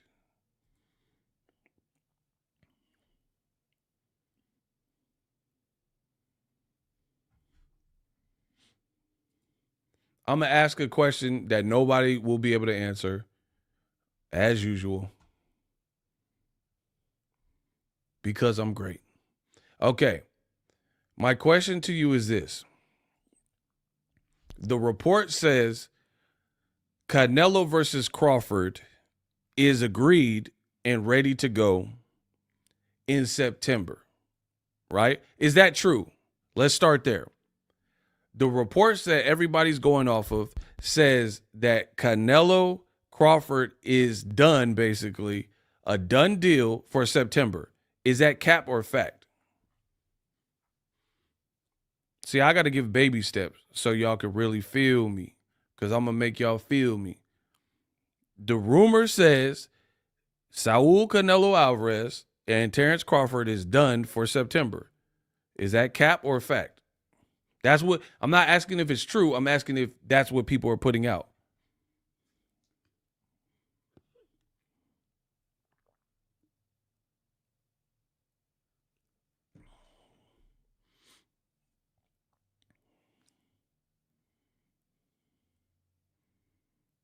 Okay.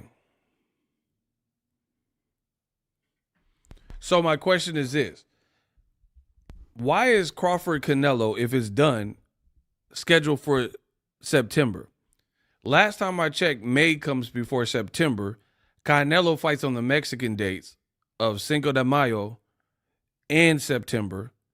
Why would they schedule, if you got Canelo to agree to fight Crawford, why did they schedule it for September instead of Cinco de Mayo, which is the first date that Canelo typically fights? Let's see who can answer that.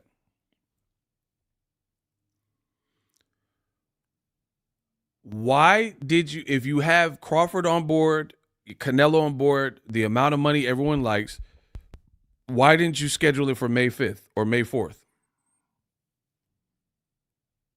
Which clearly, it's January, you have enough time to promote it. So it's not like, oh, we're too close to Cinco de Mayo, the 5th month of the year. That's halfway through the year, and the year just started. So it's not like, oh, we don't have enough time to promote it, so we have to push it to September. It's January 13th. So I'm asking, if this is real, why didn't you schedule it for the first date of the year where Canelo has been known to fight, Cinco de Mayo? Baby.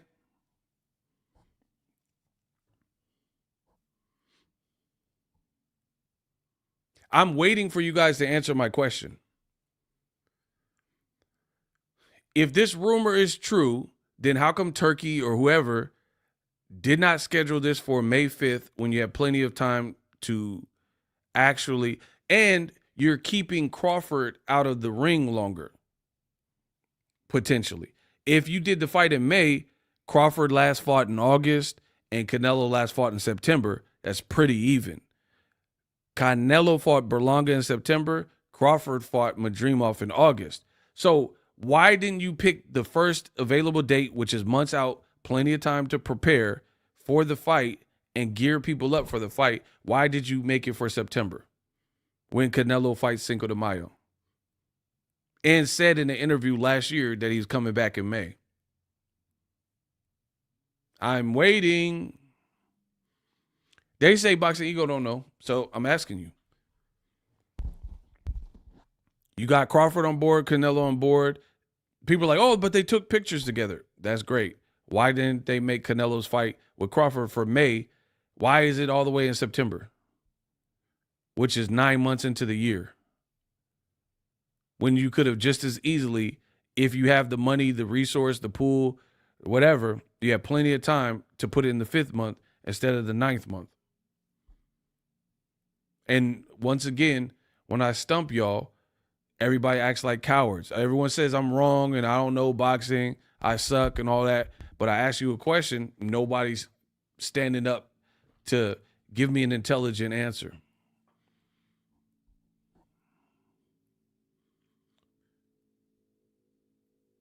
If you have a done deal by, because yesterday they said it was done or whatever. If you had a done deal by January 12th, why didn't you make it for Cinco de Mayo? That is so early in the game.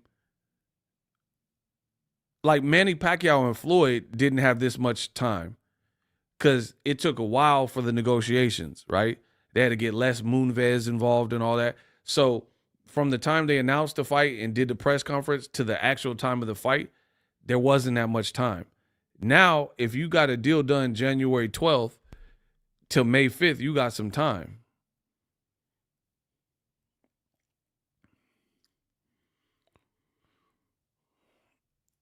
Crawford needs an in-between fight.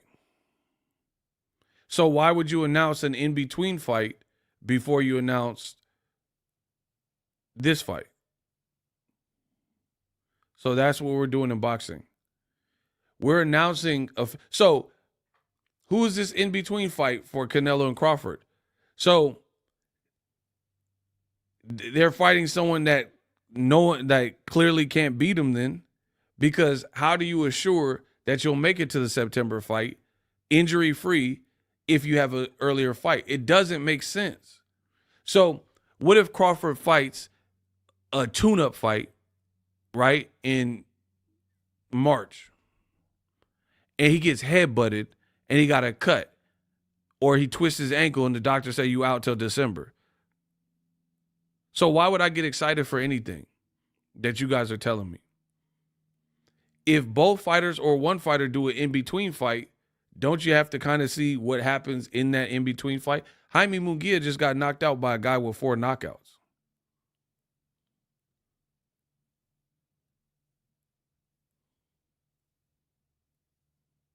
They said Wilder's fighting Jared Anderson, he getting knocked out by Zhang. So it's like, what part of the game is this where you just like start announcing stuff before you really have it for real, for real? So that's why I told you I'm Kobe Bryant. He's like, you're up 2-0. Why are you not excited? What was there to be excited for? Job finished. You're up 2-0. Job finished? I don't think so. Bro, I told you I'm Kobe Bryant of this.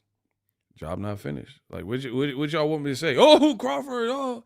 What am I supposed to say? Job finished? Job not finished. What's there to be excited for? Because if you give one, let alone two people in between their fights, who knows what happens in those fights? So why would I be hyped of some futuristic stuff? And then on top of that, Canelo, I'm going to go to his page right now. I guarantee you he ain't confirmed it. So not only has nobody involved announced the fight,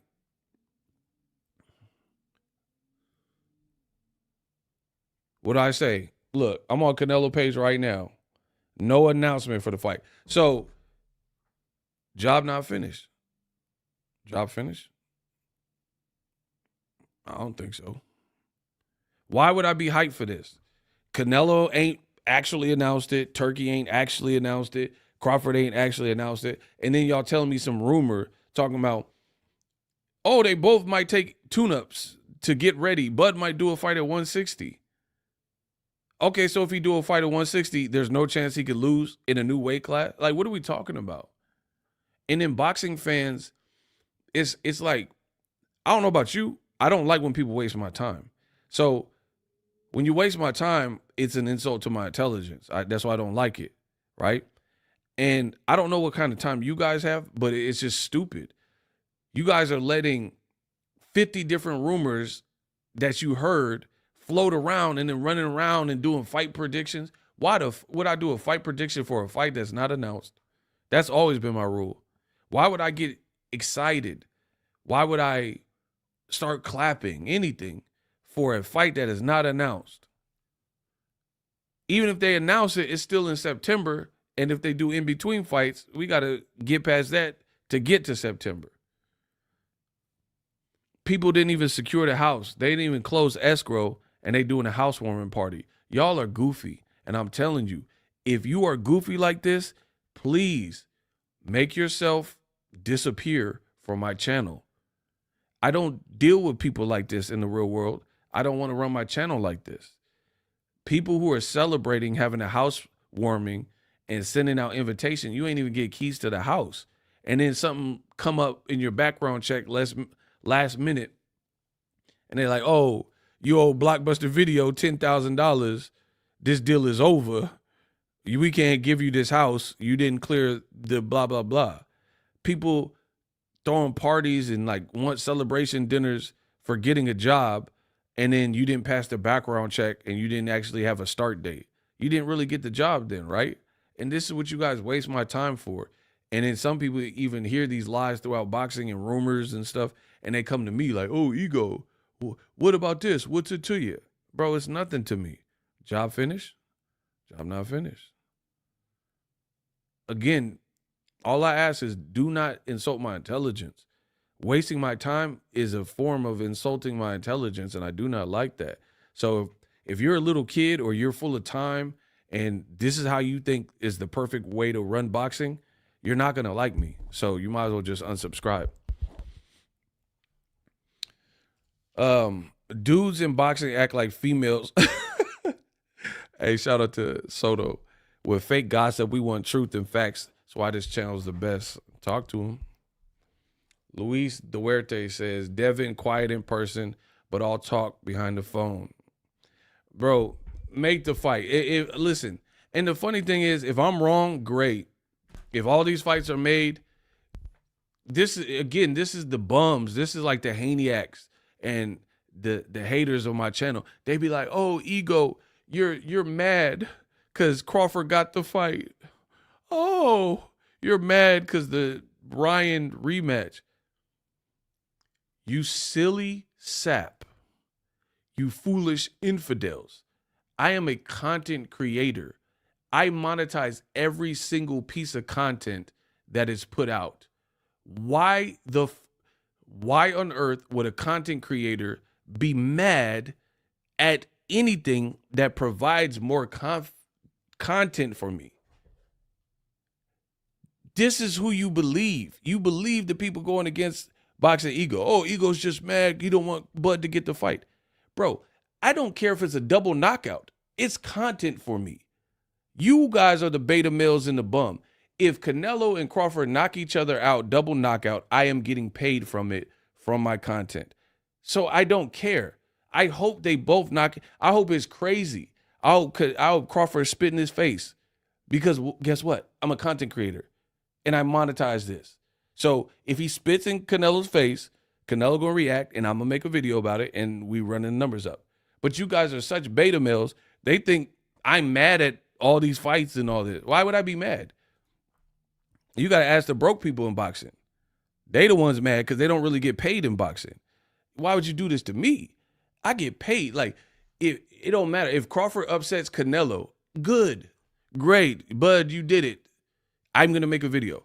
If Canelo knocked Bud face off, I'm going to make a video and I'm going to get paid for it. What do you not understand about that? And when I keep it this funky, they're like, oh, this man, all he does is da-da-da-da. I'm telling you what it is. This is just content for me. Oh, you hate this fighter. I don't hate this fighter. It's content for me. If someone's insulting me and saying they're going to take me down and ruin my channel and stuff, game on. Cool. Other than that, it's content for me. This ain't no street beefs, and I don't care that much.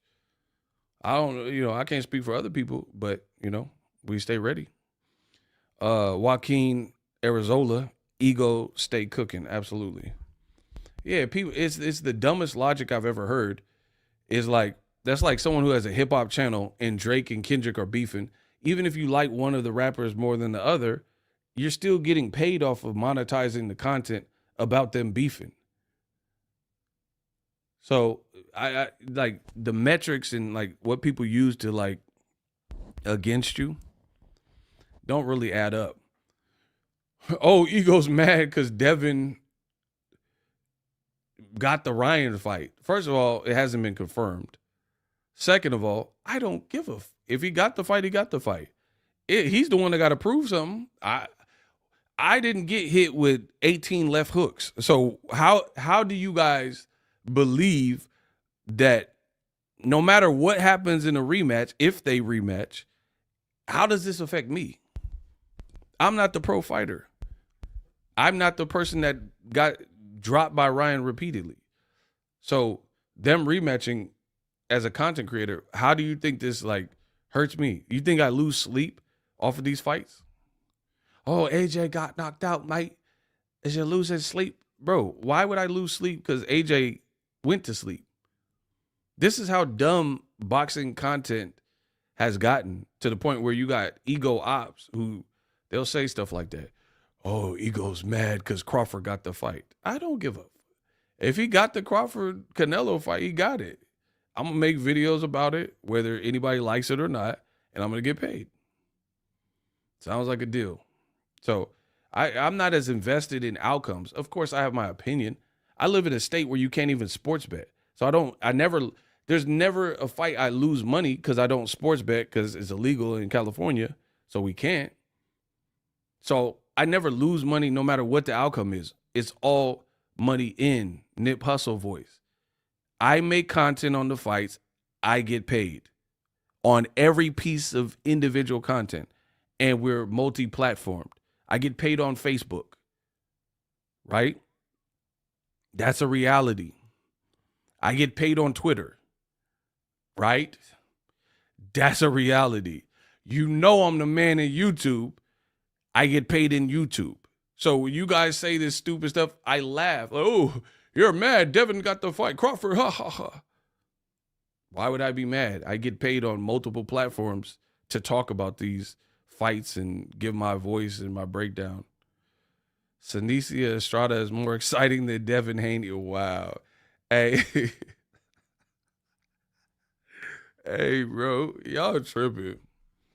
So, yeah, y'all got to get y'all story together in 2025 because it's looking kind of shaky for a lot of y'all. But I just speak my opinion. There you go, ducking. I see you, Lupe. I see you, Lupe. I see you, Lupe. Yeah, I know I see him trying to duck around there. Yeah. Came all out here for nothing, huh? You ducking it, huh? Lupe, you done ducked it, huh? Yeah, you done ducked it. Yeah, y'all done ducked it. Stay quiet.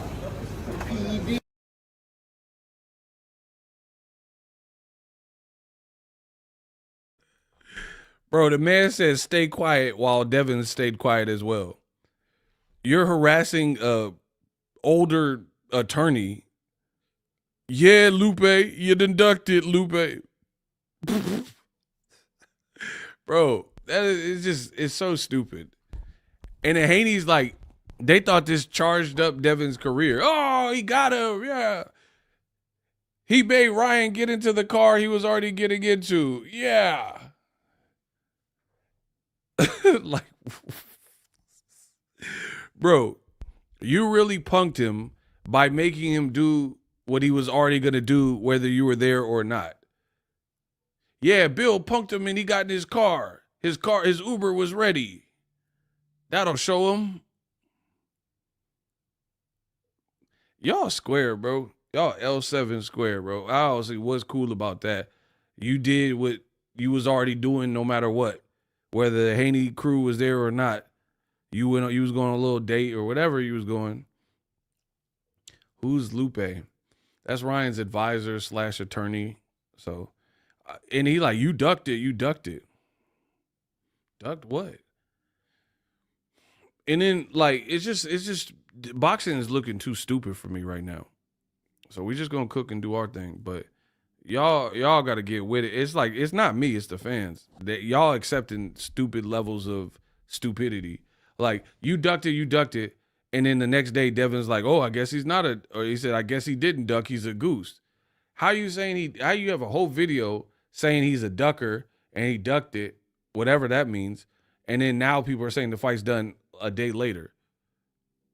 So yesterday the Haney said that Ryan was a ducker, and then now Devin's putting cryptic messages like, I guess he's not a ducker, he's a goose.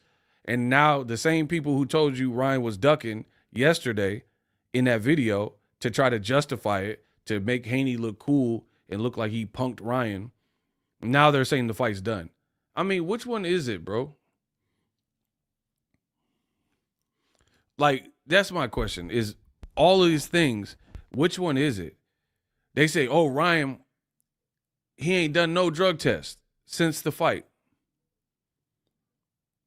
Then you got people saying, oh, Ryan failed another drug test. What? He failed another drug test, but you just said he ain't doing any drug test since the first fight because he's a cheater.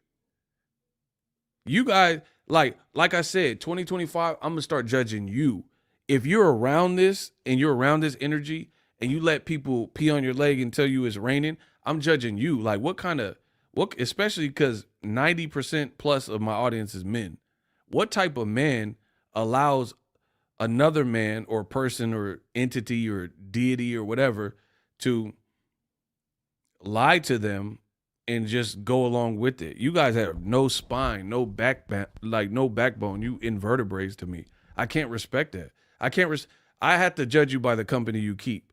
And you guys are listening to all this like poppycock and horse. Either Ryan's never done a drug test since the first fight because he's a cheater, or he failed another drug test. It's like, how is it both? And they're like, oh, Ryan, he shut up. He was too scared to speak on his date in a tuxedo. He was too afraid. Afraid of what? The Haneys didn't touch him. And then if you're going to say Ryan was too shook to say anything, he had to stay silent, Devin was right there. He didn't say nothing to Ryan either. So, and then if I say this, you're like, oh, you guys supporting cheaters. You're supporting racist. I'm supporting the truth. If you're going to condemn Ryan for staying silent, why did Devin stay silent? And again, I shouldn't have to point. This is not elementary school, primary school. Why do I have to point these things out to you guys? Like, you seen the same video. Why does it take for ego to baptize you and point out the inconsistencies where you just watched the tape and the Haneyacks big upped Team Haney for outnumbering Ryan and saying, hey, he punked him. He didn't have nothing to say online. He says a lot, but he didn't have nothing to say in the flesh. Devin didn't say anything in the flesh. What is the difference?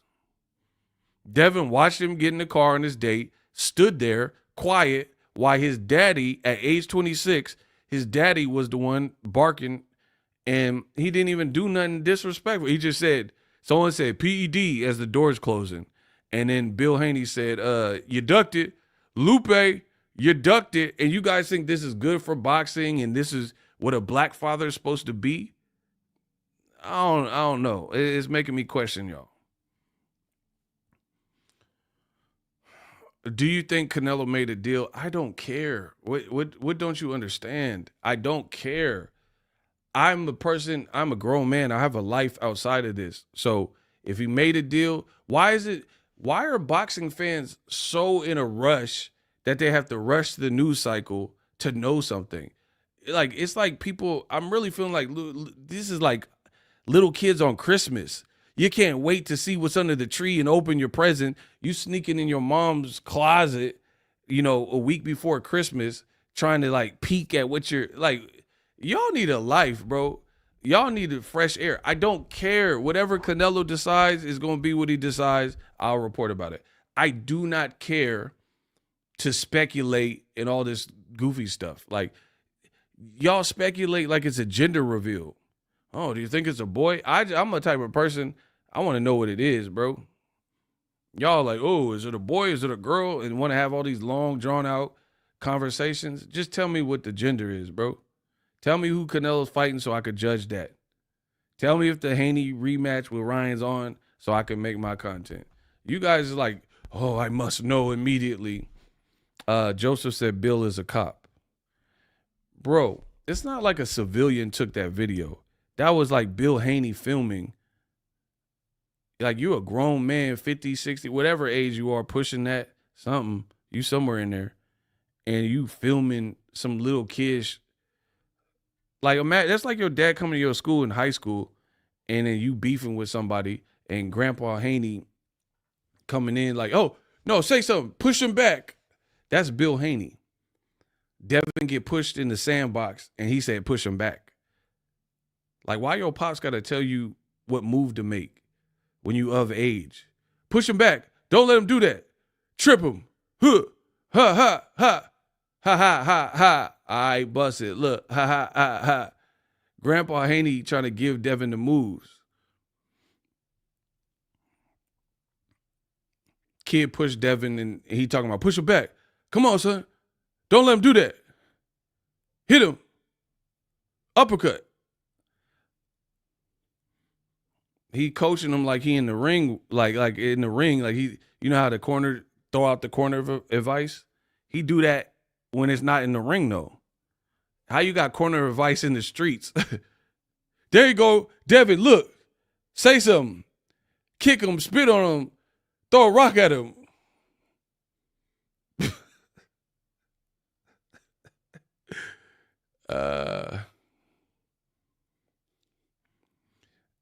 Crazy this. Like I said, 2025 gonna be horrible for a lot of you.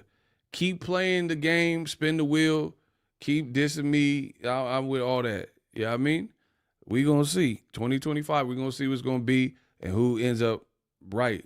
Bro, Bill Haney is a man-child. He's a man-child. He's trying to give his son pointers on how to fight back. And your son's the actual fighter. Like Caleb Plant, I met his dad. He said he a fan of me, right? This is a true story. In L.A., Vegas, I forgot where we were. I think we were in L.A. Caleb Plant's daddy said he watched my, shout out to Mr. Plant. Caleb Plant stand on his square. He be slapping Charlo and running up on Berlanga. I never even see the daddy, Mr. Plant. I never see him fight Caleb's battles.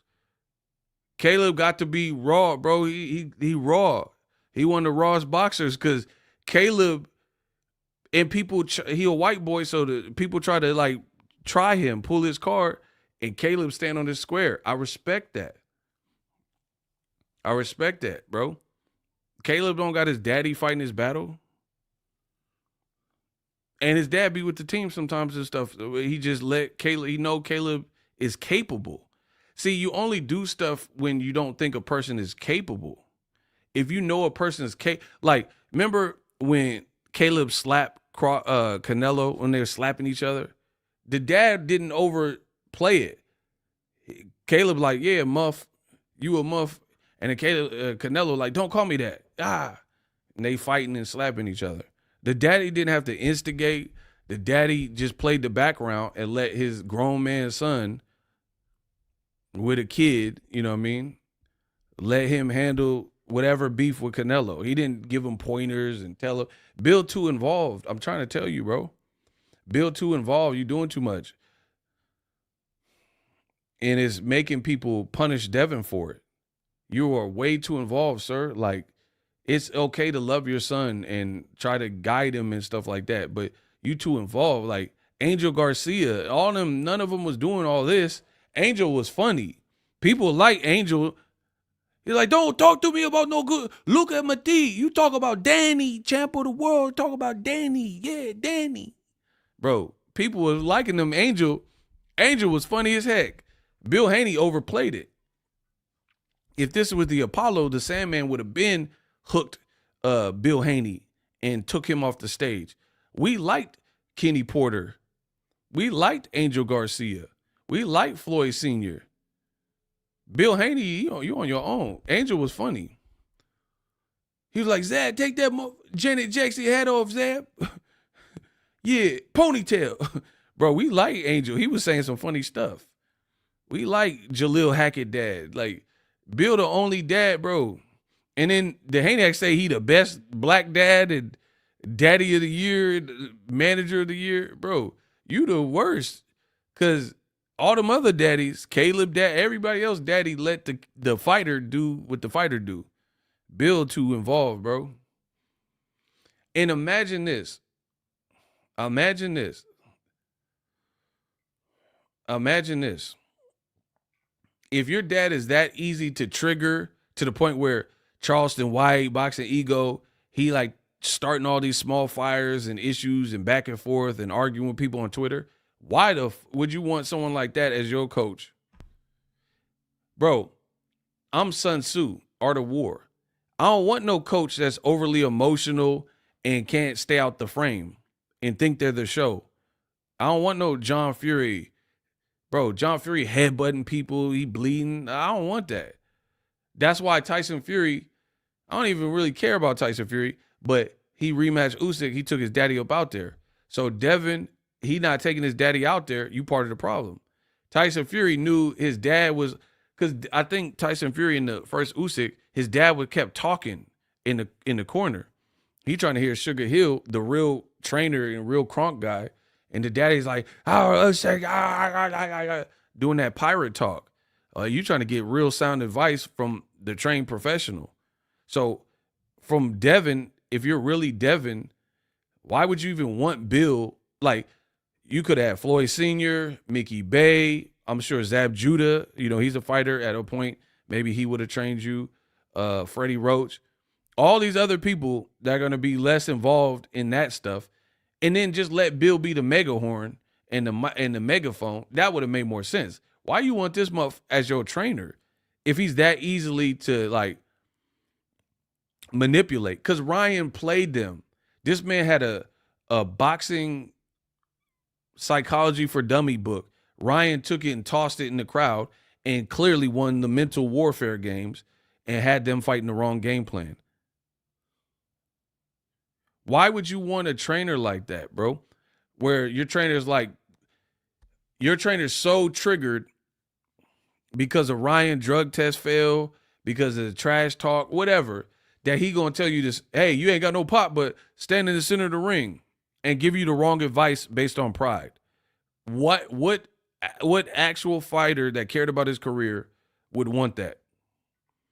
Someone who's not professional enough to separate the stuff that builds the fight from the actual teachings. I don't want no emotional, like, over-the-top person in my corner. Or yes men. That's what Devin Haney has, in my opinion. Devin's team is like Ryan cheated. He cheated. You're the best. And he's just a big fat cheater. That's not sound advice to me. Because you're finding a soft place for Devin to land. He need a better defense.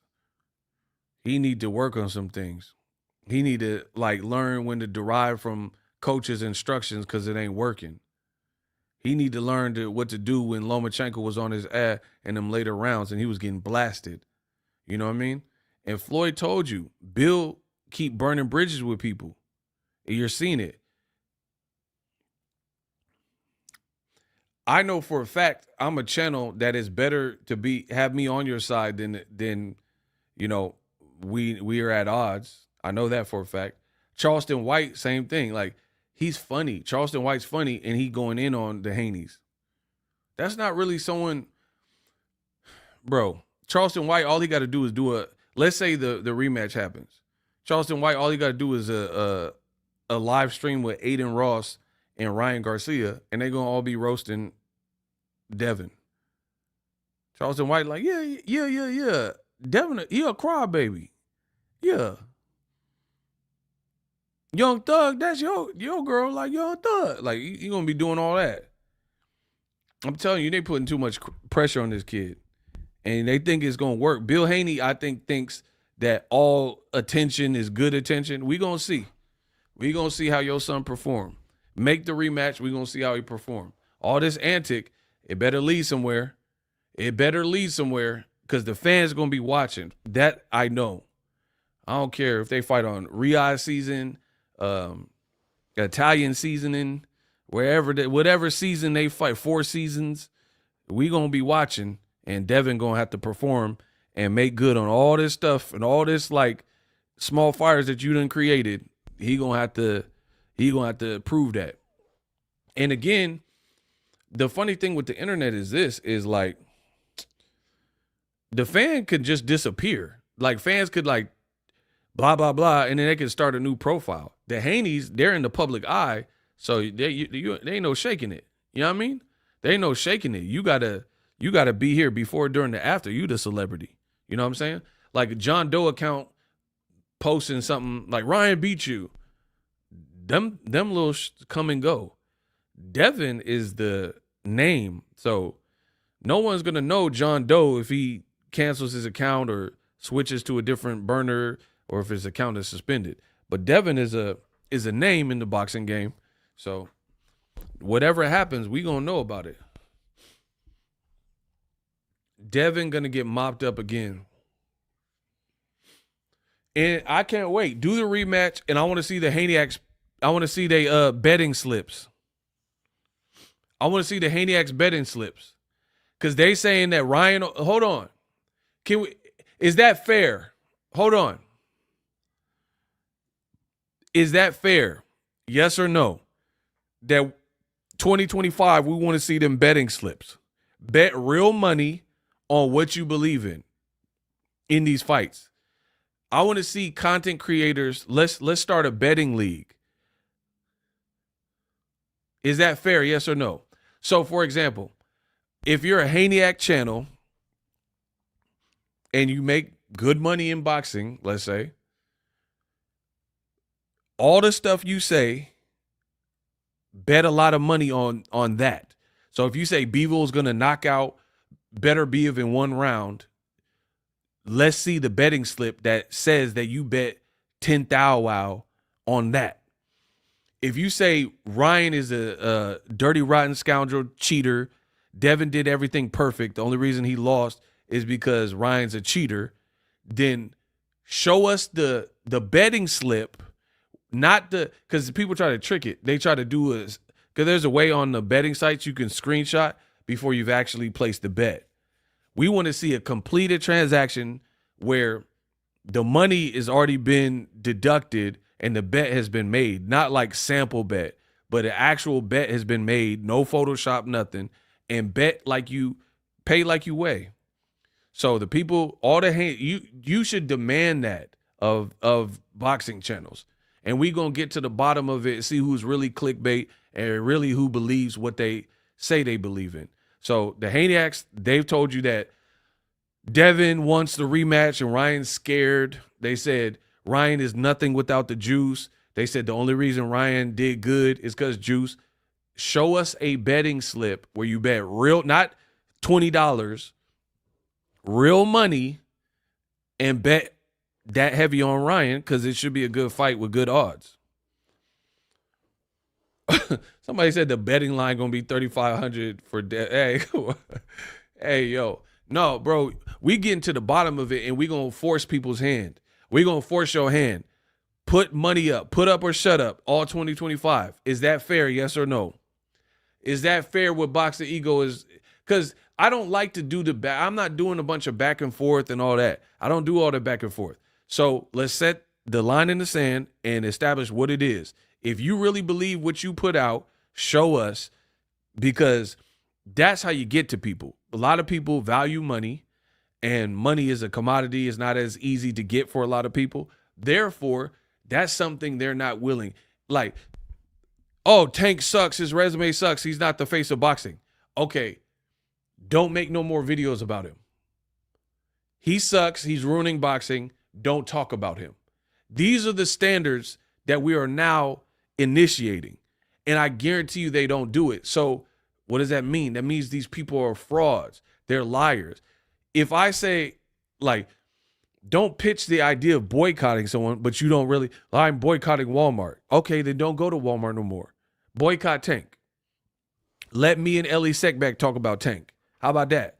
They won't do it. I promise you. They won't put up no betting slips, and they won't stop talking about Tank because they know where the real money's at.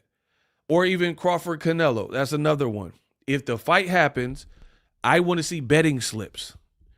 Oh, Crawford's going to go up and knock out Canelo, who's never been knocked out, has a granite chin, and Bud's going to move up to 168 and knock him out. Show me the betting slip where you bet real in money that Crawford is moving up the 2 divisions and he's going to knock out Canelo, and I'll respect it.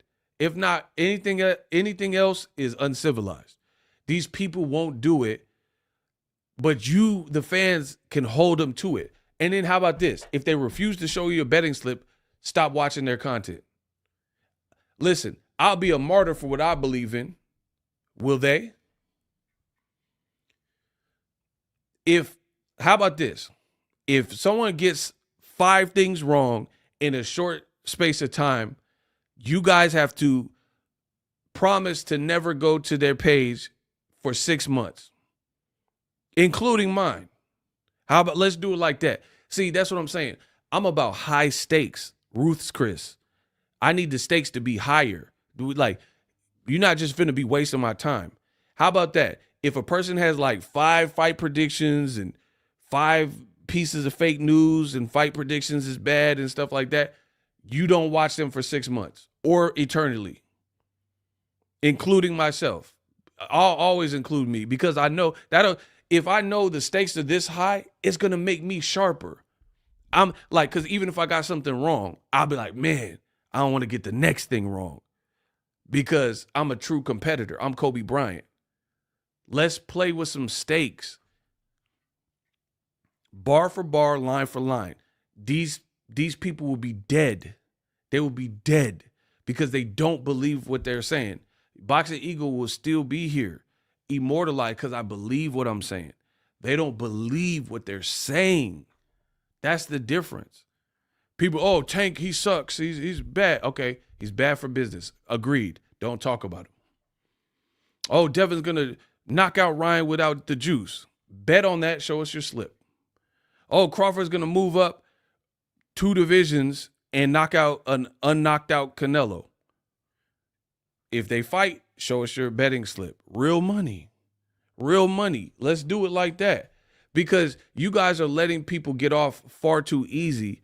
We got to raise the stakes. In boxing, we currently are in a time where you could just lie. We're currently in a time where you could just keep being wrong. And people are like, oh, okay, let me check out this. And you know it's cap. Why are we doing that?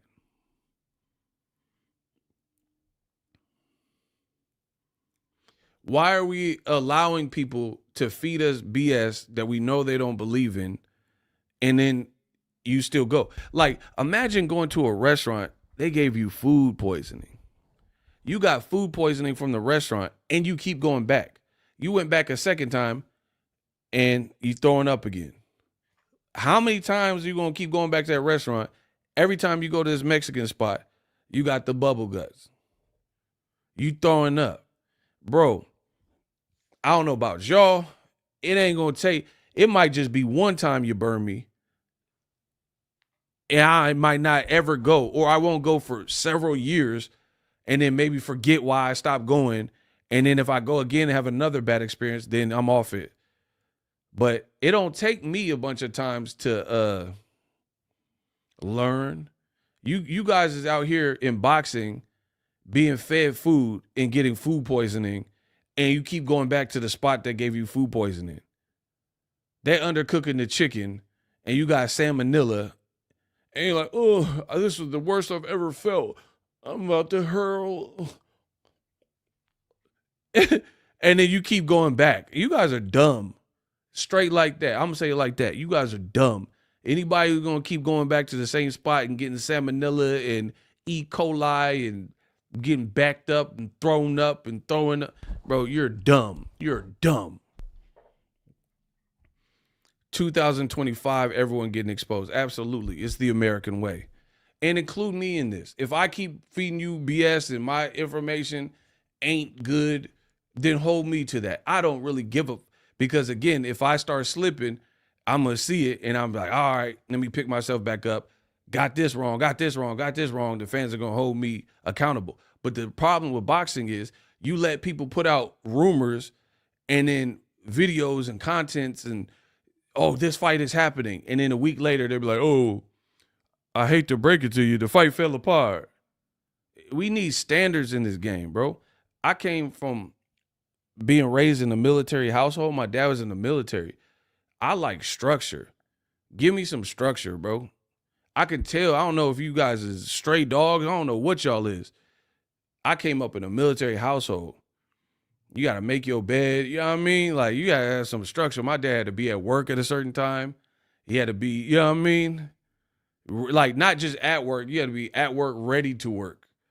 Like, if your shift was at 5 a.m., my pops was there at 5 a.m., like suited and booted with the military outfit, boots laced, ready to work. So he would get there at like 4:15.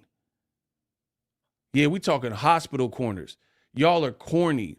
That's why I'm destroying y'all. Because I told you this year, we got to destroy so we can rebuild. You guys are corny, and it's making my sport corny. I'm never going to allow for that. I've been here before most people, so I'm never going to allow that. And y'all letting the game get watered down.